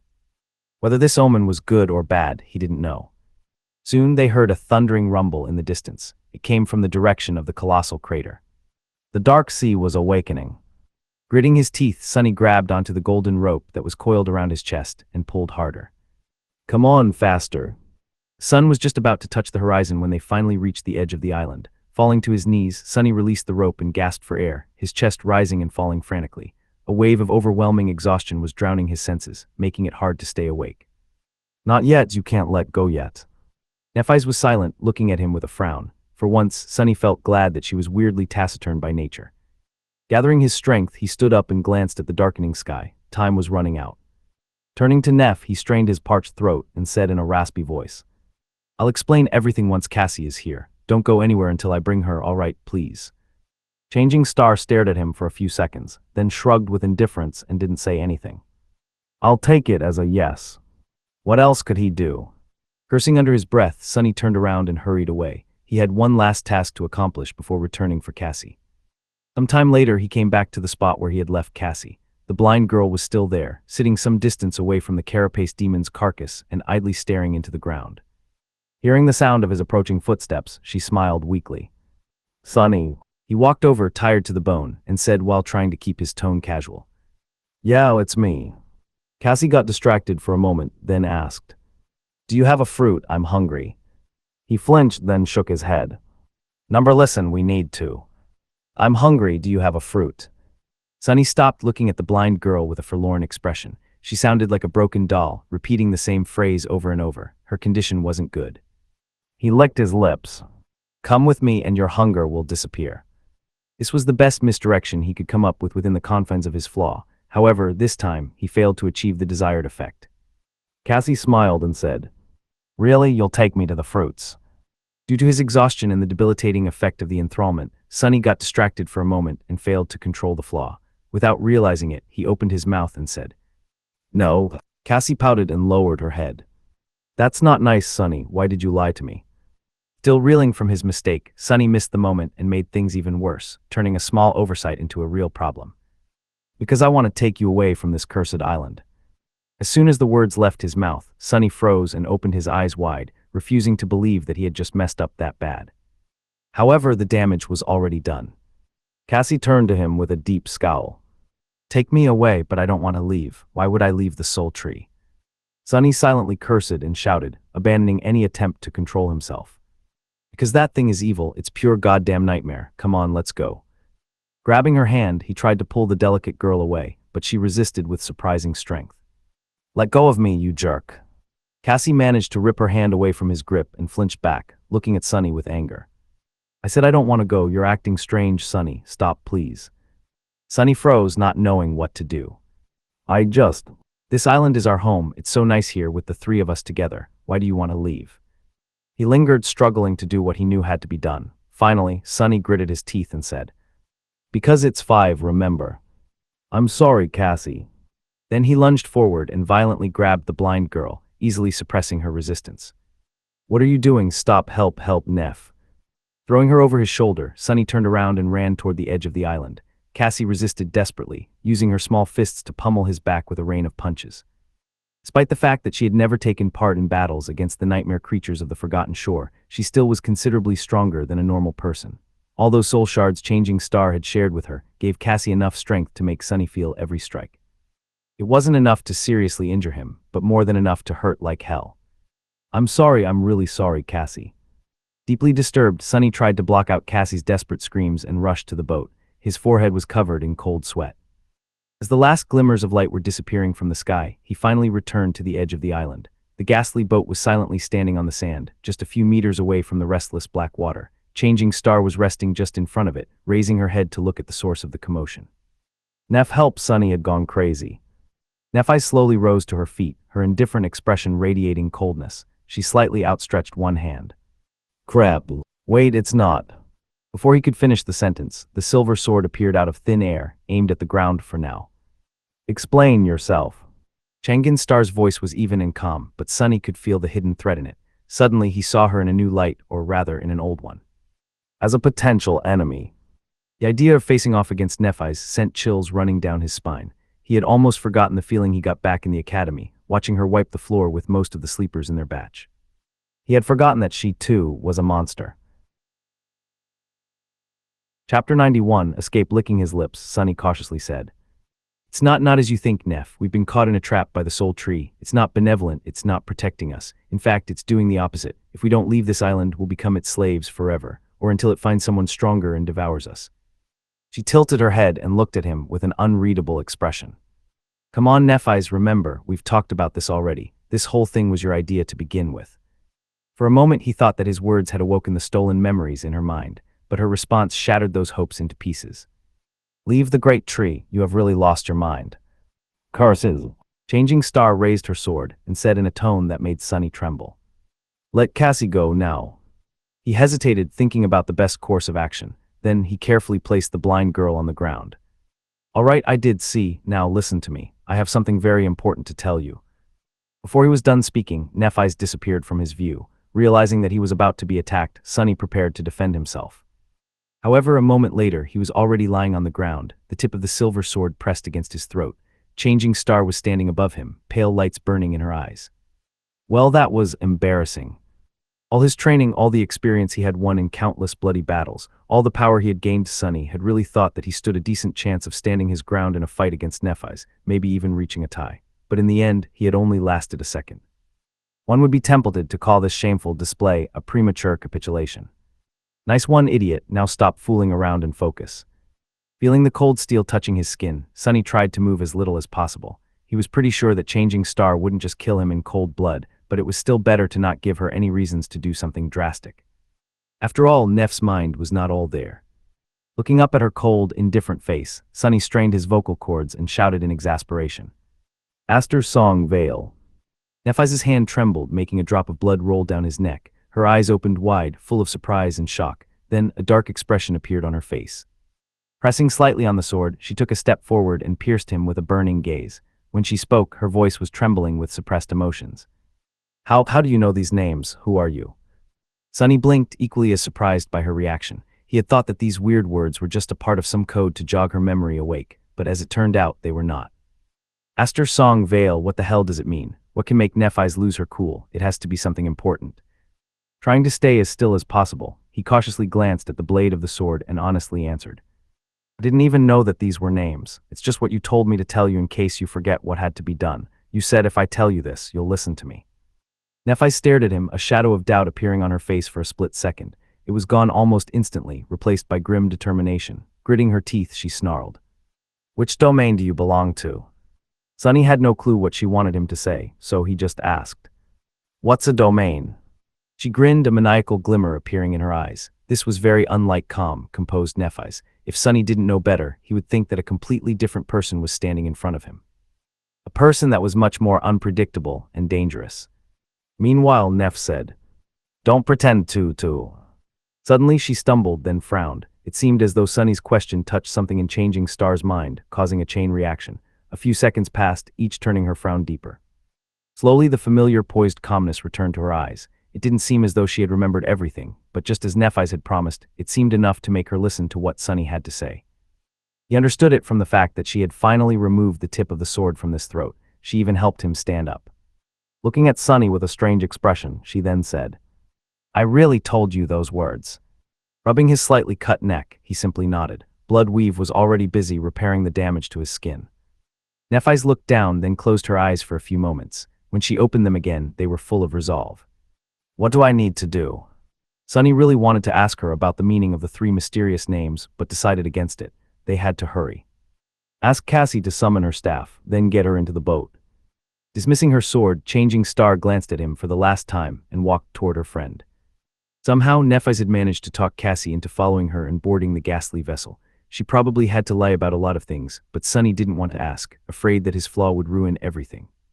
Once the girls were inside the boat, he wrapped his tired body into the shadow and put his hands on the metal hull. Every part of his body seemed to hurt in its own unique way.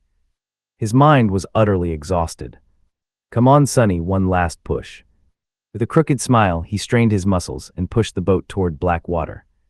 As the last light of dusk disappeared, submerging the world into absolute darkness, the boat built from the bones of a demon slipped from the ashen sand into the cold embrace of the dark sea.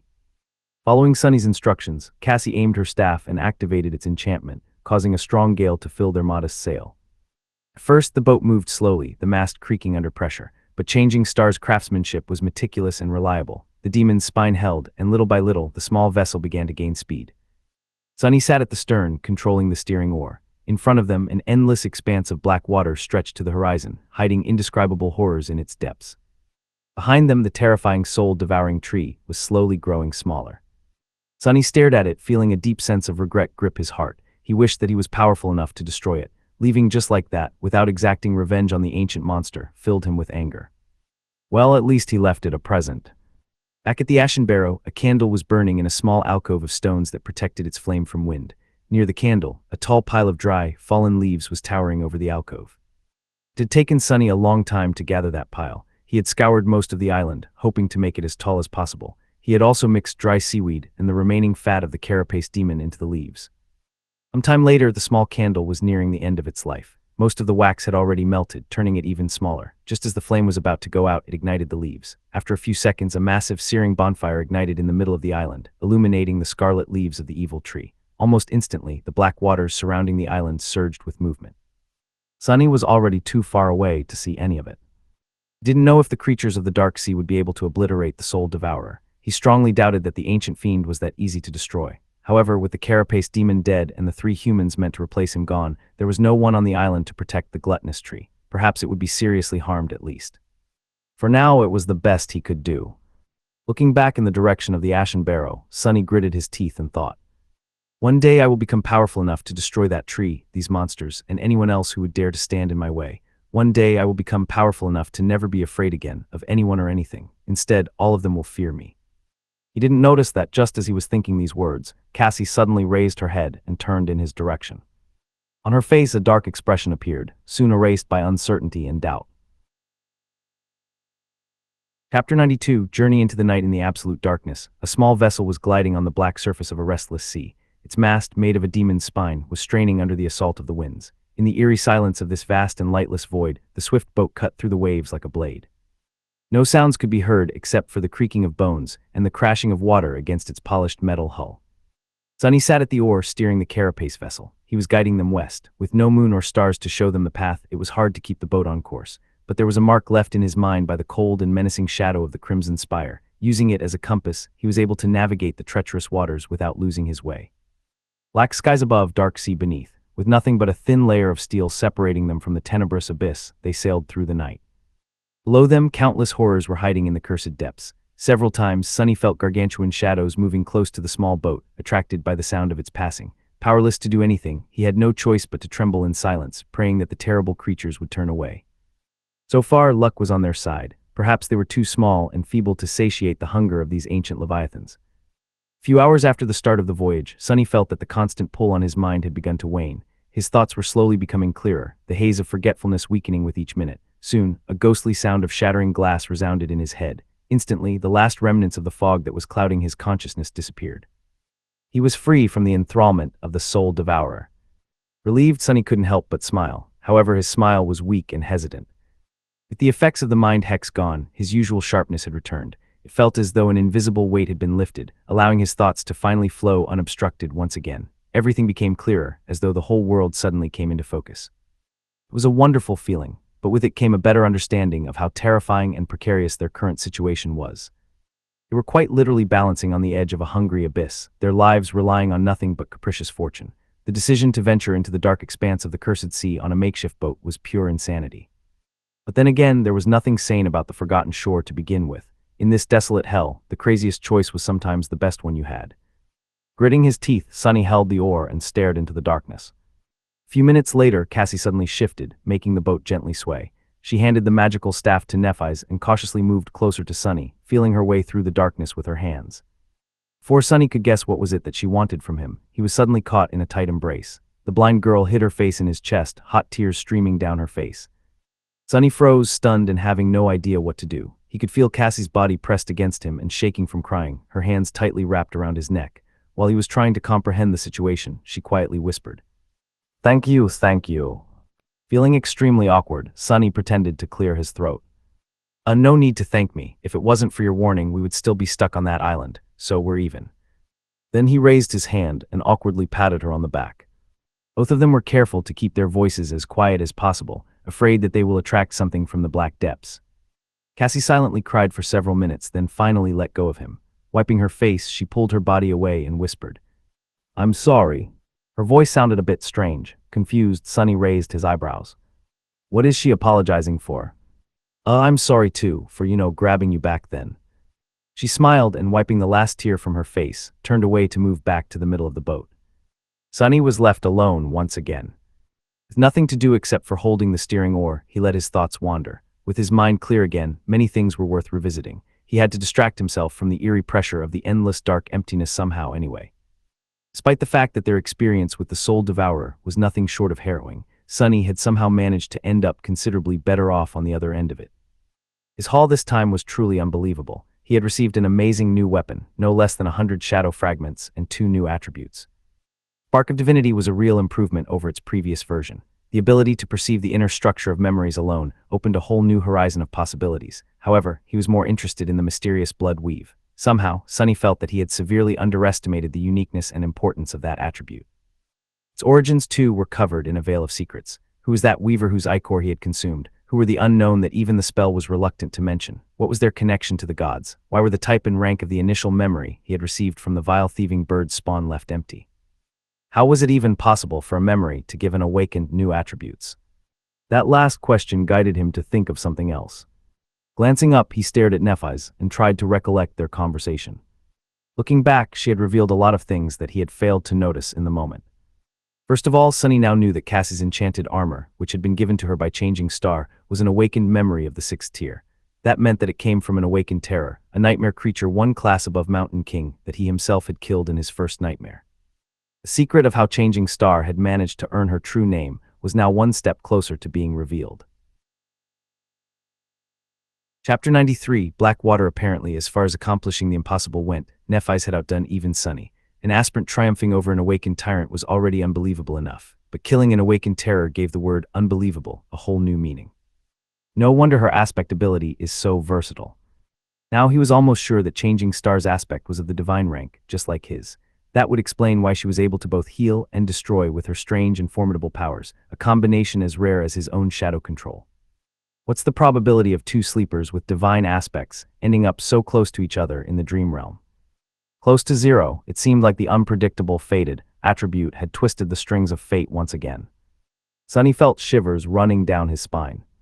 His innate attribute was capable of bringing both terrible curses and incredible blessings. At first glance, their meeting with Nephis seemed like the latter, but if it was truly the result of fated manipulating destiny, it could turn out to be the worst of calamities in the end.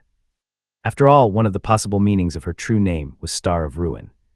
The fear he had felt in that short moment before crossing swords with Nephis was still fresh in Sonny's mind. And there were other things that she had revealed, too. She apparently knew something about the drop of ichor, being that she had called it a lineage memory, without batting an eye. That suggested that Nephis knew much more about the spell than Sonny and the rest of the public did. It seemed as though there were secrets in the upper echelons of Awakened that they didn't want anyone else to know. The 3 mysterious names she had told him might have been another of these secrets, and that last word she used, asking which domain he belonged to, what were these domains? So many questions. Sonny spent many hours pondering them, as well as going over all the information about the forgotten shore he had gathered. The carapace boat flew over the dark water, drawing closer and closer to the western horizon. Soon he felt that the night was already drawing its last breaths. The light of hope ignited in Sonny's heart. However, this was when their luck had finally run out. Disaster came unexpected, violently throwing them into a void of confusion. This time, Sonny had not felt anything approaching the boat. the danger simply appeared out of nowhere, leaving him no time to react. 1 second the black waters were calm and clear. The next, they were boiling with movement, grotesque tentacles rising from them and wrapping themselves around the hull of the boat. Sonny tried to jump to his feet, but at that moment the whole vessel was violently jerked to the side. Falling, he heard the moans of metal being bent and torn apart. Then, salty water filled his mouth. Rising, he caught a glimpse of Nephis standing at the bow of the boat, her silver sword lashing out at the approaching tentacle. However, blinded by darkness, she failed to notice a different threat. Another tentacle twisted and coiled around her body. Then, without even a scream, she was gone, dragged into the dark depths with no hope to return. All that remained was a long blade stuck helplessly in the bulbous flesh of the massive tentacle. Sonny's eyes widened in disbelief. No, no, no, this can't be happening. The hull of the carapace vessel was then crushed and torn into pieces, throwing him into the cold, black water. For a moment, Sonny was stunned by the coldness. Then, wrapping the shadow around his body, he swam up, trying to reach the surface. Soon, he succeeded and spun, trying to see something, anything, to give him hope. But there was nothing around, only undulating waves and twisting tentacles. Except for, far in the distance, Sonny noticed an unclear shape rising above the water. He strained his eyes, trying to discern its nature. Then his heart skipped a beat. A few hundred meters away, a giant stone hand towered above the surface of the sea. Its palm opened as though trying to embrace the sky. It was slender and delicate, carved by the unknown sculptor with almost inhuman skill. If Sonny didn't know better, he would have thought that the hand belonged to a living, breathing being. But all of this didn't matter right now. All that mattered was that he had a chance to survive.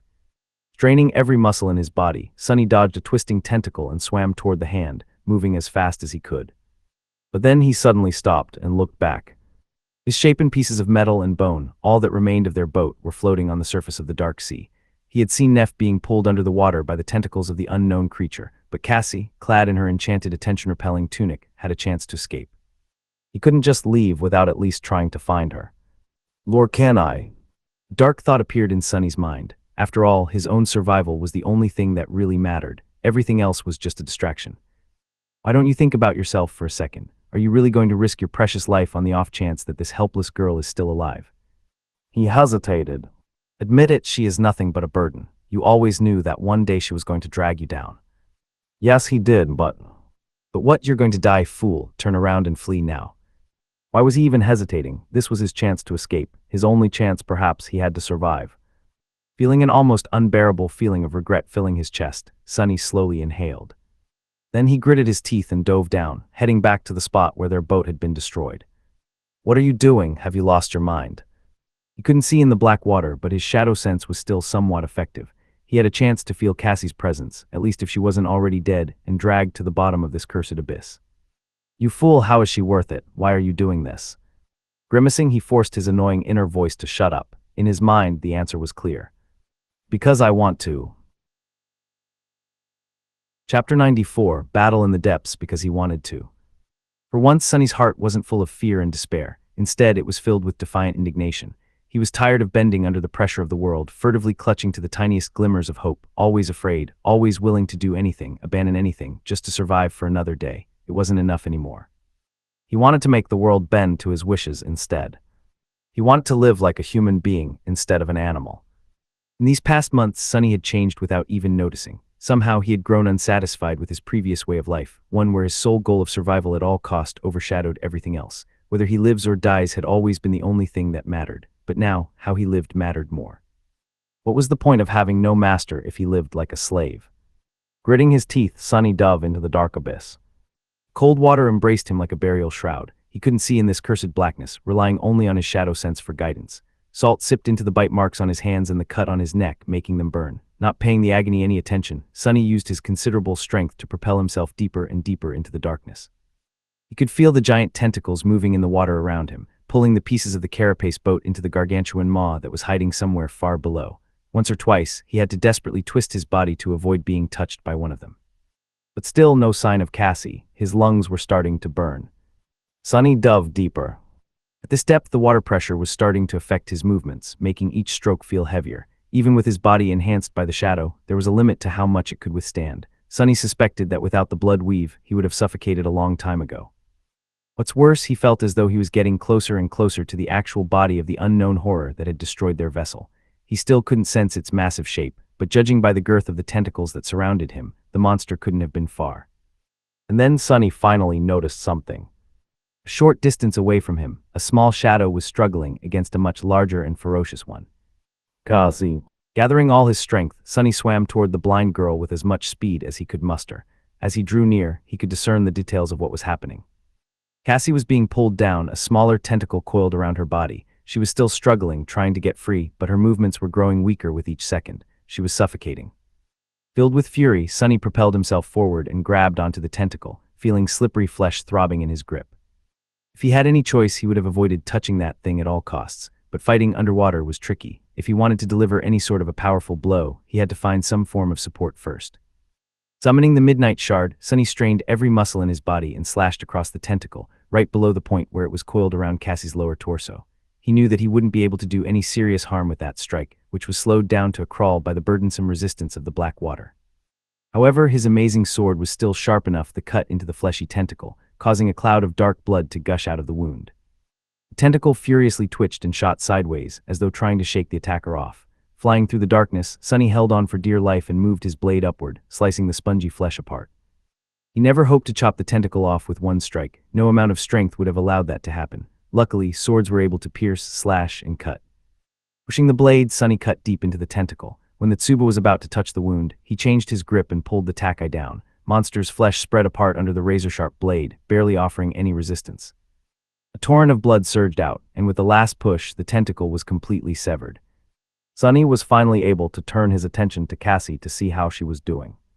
What he sensed made him scowl. The blind girl was barely conscious. He needed to get her to the surface as fast as possible. Pushing away the twitching remains of the tentacle, Sonny dismissed his sword and grabbed Cassie across the torso, feeling how cold her skin was through the thin fabric of her tunic. Weakly she tried to resist, not realizing that it was him and not the monster. Pressing the blind girl to his chest, Sonny turned his head up and felt a wave of desperation crashing against the walls of his mind. His lungs were in agony, no air whatsoever left in them. His body was slowly losing its strength, full of terrible pain and thirsting for a breath of fresh air with maddening intensity. Even if he could see anything at this point, his vision would have begun to darken. And they were so far away from the surface. What's worse, the horror of the depths was now alerted to his location. Countless tentacles were already moving, surrounding them in an impenetrable barrier of flesh. A second or two later, they would be crushed to death in the devastating embrace of the sea monster. Sonny didn't know how to save them. But he wasn't going to give up, no matter what. Making an arduous stroke with his one free hand, he held tightly onto Cassie and swam up. The tentacles were approaching, blocking all paths of escape. Sonny gritted his teeth and in the next moment, the water around them suddenly turned pure white. An incandescent radiance filled a vast expanse of the cursed sea, obliterating any sign of darkness. The explosion of light was so intense that it pierced through Sonny's eyelids and hurt his eyes. It was as though a miniature sun had ignited somewhere far below them, turning the endless black abyss into a pristine white void. Tidal currents of radiant water surged tumultuously, throwing the world into disarray. The gargantuan tentacles convulsed and writhed madly, as though in the throes of unbearable pain. The unbreakable barrier of flesh fell apart. Sonny wasn't about to let this chance go. Draining his suffocating body, he swam to the surface, dodging the writhing tentacles. With the furious white sun burning in the depths below, he could see their shapes clearly. Moving faster and faster, he propelled himself up with everything he had left. Sonny knew that surfacing that fast was dangerous, but there was no other choice. Both Cassie and himself did not have a lot of life left in them. They needed air. Although it seemed like an eternity, the white radiance began to dim just a few moments later, but it didn't matter. Sonny was already past the barrier of tentacles, swimming up with desperate speed. He was afraid that they wouldn't make it. His consciousness was already beginning to wane, slowly slipping into the cold clutches of empty nothingness. Even knowing that there was nothing but water around, he was still overwhelmed by the suicidal desire to open his mouth and inhale as deeply as he could. His muscles were spasming, devoid of oxygen for too long. And then finally, Sonny's head broke the surface. Blinded by pain, he drew in a gasping breath and coughed uncontrollably. Held tightly in his arms, Cassie was doing the same. Her chest was ruggedly moving up and down, sucking in the sweet ambrosia of air. Sonny never knew how precious it was before, not even while being slowly poisoned by the harmful, polluted air of the outskirts. They made it. Trying to compose himself, Sonny looked around. The last remnants of the white radiance were long gone, erased as if they had never existed. The world was once again consumed by absolute darkness. However, far away in the east, the first light of dawn was about to shine from beyond the horizon. Catching the glimpse of the giant stone hand, Sonny gripped Cassie's shoulders and swam in that direction. Chapter 95. Starlight Sonny felt that he was at the end of his rope. He had put himself through too much abuse during these last few days. Now, it was hard to even remember when was the last time he had slept. The day before climbing the soul-devouring tree in search of a special fruit, perhaps.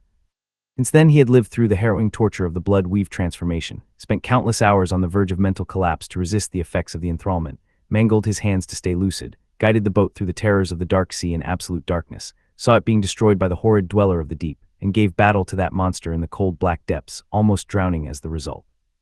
His body and mind were on the brink of shutting off. Despite that, Sonny stubbornly continued to swim, bringing himself and Cassie closer and closer to the giant stone hand that was rising from the water, as though trying to embrace the skies. Dark sea was surging around him, still reeling from the effects of the light explosion that had rocked it some time earlier. Tall waves were threatening to drown the two sleepers, throwing them around like toys. Struggling against them was a hard task. And still he persisted. Dawn was drawing close, but for now there was still nothing but cold, darkness and danger all around them. Any second, something could rise from the depths of the abyss and put an end to their desperate attempt to save themselves. At least the tentacles were gone, perhaps scared away by the pain of being exposed to the searing light. By some miracle, Sonny eventually managed to reach the stone hand. Hoisting Cassie up, he helped her climb on the dark rocks and followed closely behind. Soon, they reached the open palm of the hand and crawled to its center, then fell down, utterly spent and exhausted. For a long time, neither of them was able to talk. All Sonny could do was lay motionless, draw in raspy breaths, and try to stay awake. His mind was empty of thoughts. That was fine because he didn't want to think. If he did, he would be forced to remember what had happened to. Shut up. What was the point of remembering? He couldn't change anything. The sound of the black water crashing against the base of the giant hand reminded him that the night was still not over. Opening his eyes, Sonny tried to understand their current circumstances. Their shelter was slightly raised above the waves, the base of the giant thumb almost touching the surface of the dark sea. The palm was not very spacious, roughly half the size of the circular platform that had saved his life on his first day on the forgotten shore. It was angled upward, creating a slight slope. Fingers were higher above waves and wide enough to accommodate a person, but they were bent upward toward the sky, making them less suitable to serve as a refuge. We need to get further away from the water. With that thought, Sonny tiredly stood up and bent down to touch Cassie's shoulder. Cassie, stand up, we have to move higher. His voice sounded hollow and brittle. The blind girl flinched and raised her head, her skin deathly pale. Oh, Sonny. He nodded. Yeah, it's me. She was still in shock. Sonny could see that Cassie's mind was not all there yet, so he gently pulled her to her feet. Come on, let's go, it's just a few meters. She lingered. What happened? I heard a sound, and then something was pulling me down. He gritted his teeth and tried to keep his tone even. You were attacked by a sea monster. The boat was destroyed. I dove down and managed to find you, then swam to this pile of stones. It's not very high above the water, so. Cassie wavered. Where's? Sonny hurried to interrupt her, unwilling to answer the next question. Come follow me, we can rest when we're higher. Gently guiding the blind girl, Sonny climbed to the base of the giant hand's index finger, which was the highest point they could reach without climbing the fingers themselves. Sitting down on the cold stone, he rested his back against the giant phalanx and stared at the restless surface of the dark sea. His eyes were cold and empty. Cassie was silent by his side. Her pale face was contorted, as though she simultaneously wanted to ask the question and dreaded the answer. Finally, gathering her courage, the blind girl whispered, her trembling voice barely audible. Sonny, where is Neph? He stayed silent, not willing to speak the words out loud. Stupidly, he felt that if he spoke them, they would become the truth. But if he didn't, there was still a possibility that they were a lie. I'm not answering. A few moments later, the familiar pressure appeared in his mind. The pressure grew and grew, making his head spin. I'm not. Then the piercing pain came. Sonny stubbornly endured it. He lasted for much longer than he had ever done before, keeping his mouth shut until hot tears rolled from his eyes, his whole body shaking from the terrible suffering. But eventually, he was still forced to say those bitter words. She's joy. Before he could finish, a subtle sound attracted his attention. It came from below, from the edges of the restless dark waves. Sonny's heart skipped a beat. Out there at the base of the giant thumb, where the cursed sea was almost touching its stone surface, a pale white hand appeared from the black water and grabbed onto the rocks. Then a tall figure slowly pulled itself onto the open palm of the stone giantess. His eyes widened. Feeling that something was wrong, Cassie turned her head and asked, Sonny, what is it? He trembled and whispered, gripped with sorrow. It's Nephis. An uncertain smile appeared on the blind girl's face. Neph, she is all right. Sonny found himself unable to answer. No, Nephis was not all right. In fact, he didn't know how she was even alive. Starlight Legion armor was shattered and torn, revealing the mutilated flesh beneath. There was a horrifying gaping wound on Changing Star's torso, looking as though almost half of her right side was missing. Sunny could see the sharp shards of broken ribs, the rivers of blood streaming down her legs, and the mangled mess of viscera spilling over the edges of the wound. He wanted to close his eyes. Another large chunk of flesh was missing from her thigh, exposing the shredded remnants of muscle and the white surface of the femur, cracked and barely holding together. Her right arm was severely damaged too. In fact, it was almost torn off, hanging only by a narrow strip of skin and a few tendons, like that of a mistreated, broken marionette. Even her face was not spared. One of Neff's eyes was gone, its socket crushed and shattered. The skin of her cheek was shaved off as though by sandpaper, leaving behind a mangled mess of bleeding flesh and broken teeth. The sight of her was harrowing and heartbreaking. It was apparent that Changing Star was about to die. "Sonny, why are you not answering?" He glanced at Cassie and bit his lip, trying once again to suppress the answer that was fighting its way out. Something sharp and hot was stabbing at his heart, making his vision blurry. Meanwhile, Nephis staggered and blindly stepped forward. Her legs buckled, and she heavily fell to her knees, splattering blood all over the cold surface of the stone. A terrible moan escaped from her lips as her cracked femur finally shattered, bone piercing through muscle and skin. Sonny felt as though he was thrown into his worst nightmare. He wanted to scream, but his voice was gone. A deep, almost physical pain was tearing him from inside. He didn't want to be here. He didn't want to see this. And yet, he couldn't look away. That's why he noticed instantly when two white flames ignited in Neff's eyes. The radiance grew brighter and brighter, spilling from her eyes, her mouth, the gaping wounds in her body. It was as though there was a flaming star burning in the place where her heart should have been, as though she was nothing but white flame hidden behind a thin layer of human skin. The incandescent radiance filled Changing Star's blood, turning it into streams of liquid white fire. Sonny watched, frozen in place with his eyes opened wide. That fire began to melt and reshape her flesh. Slowly her muscles repaired herself, her organs returned to their places, her bones reassembled themselves from the shards. Where there was nothing to replace a missing part, the fire took its shape and solidified.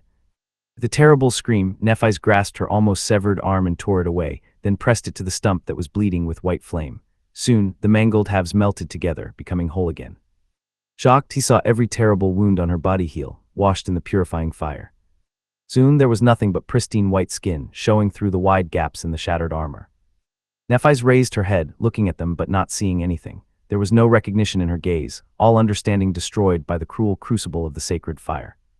Then the last daughter of the immortal Flame clan closed her eyes and fell to the ground, losing consciousness.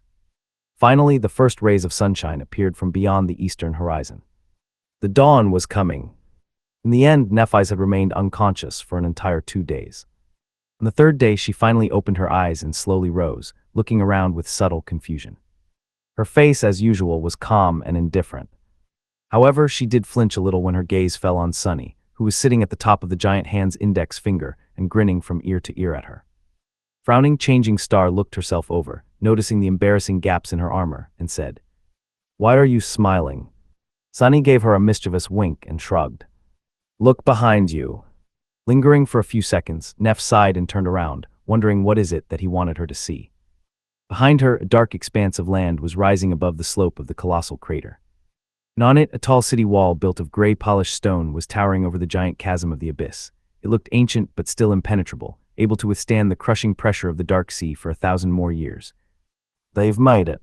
That had found the human castle. End of Volume 1, Child of Shadows.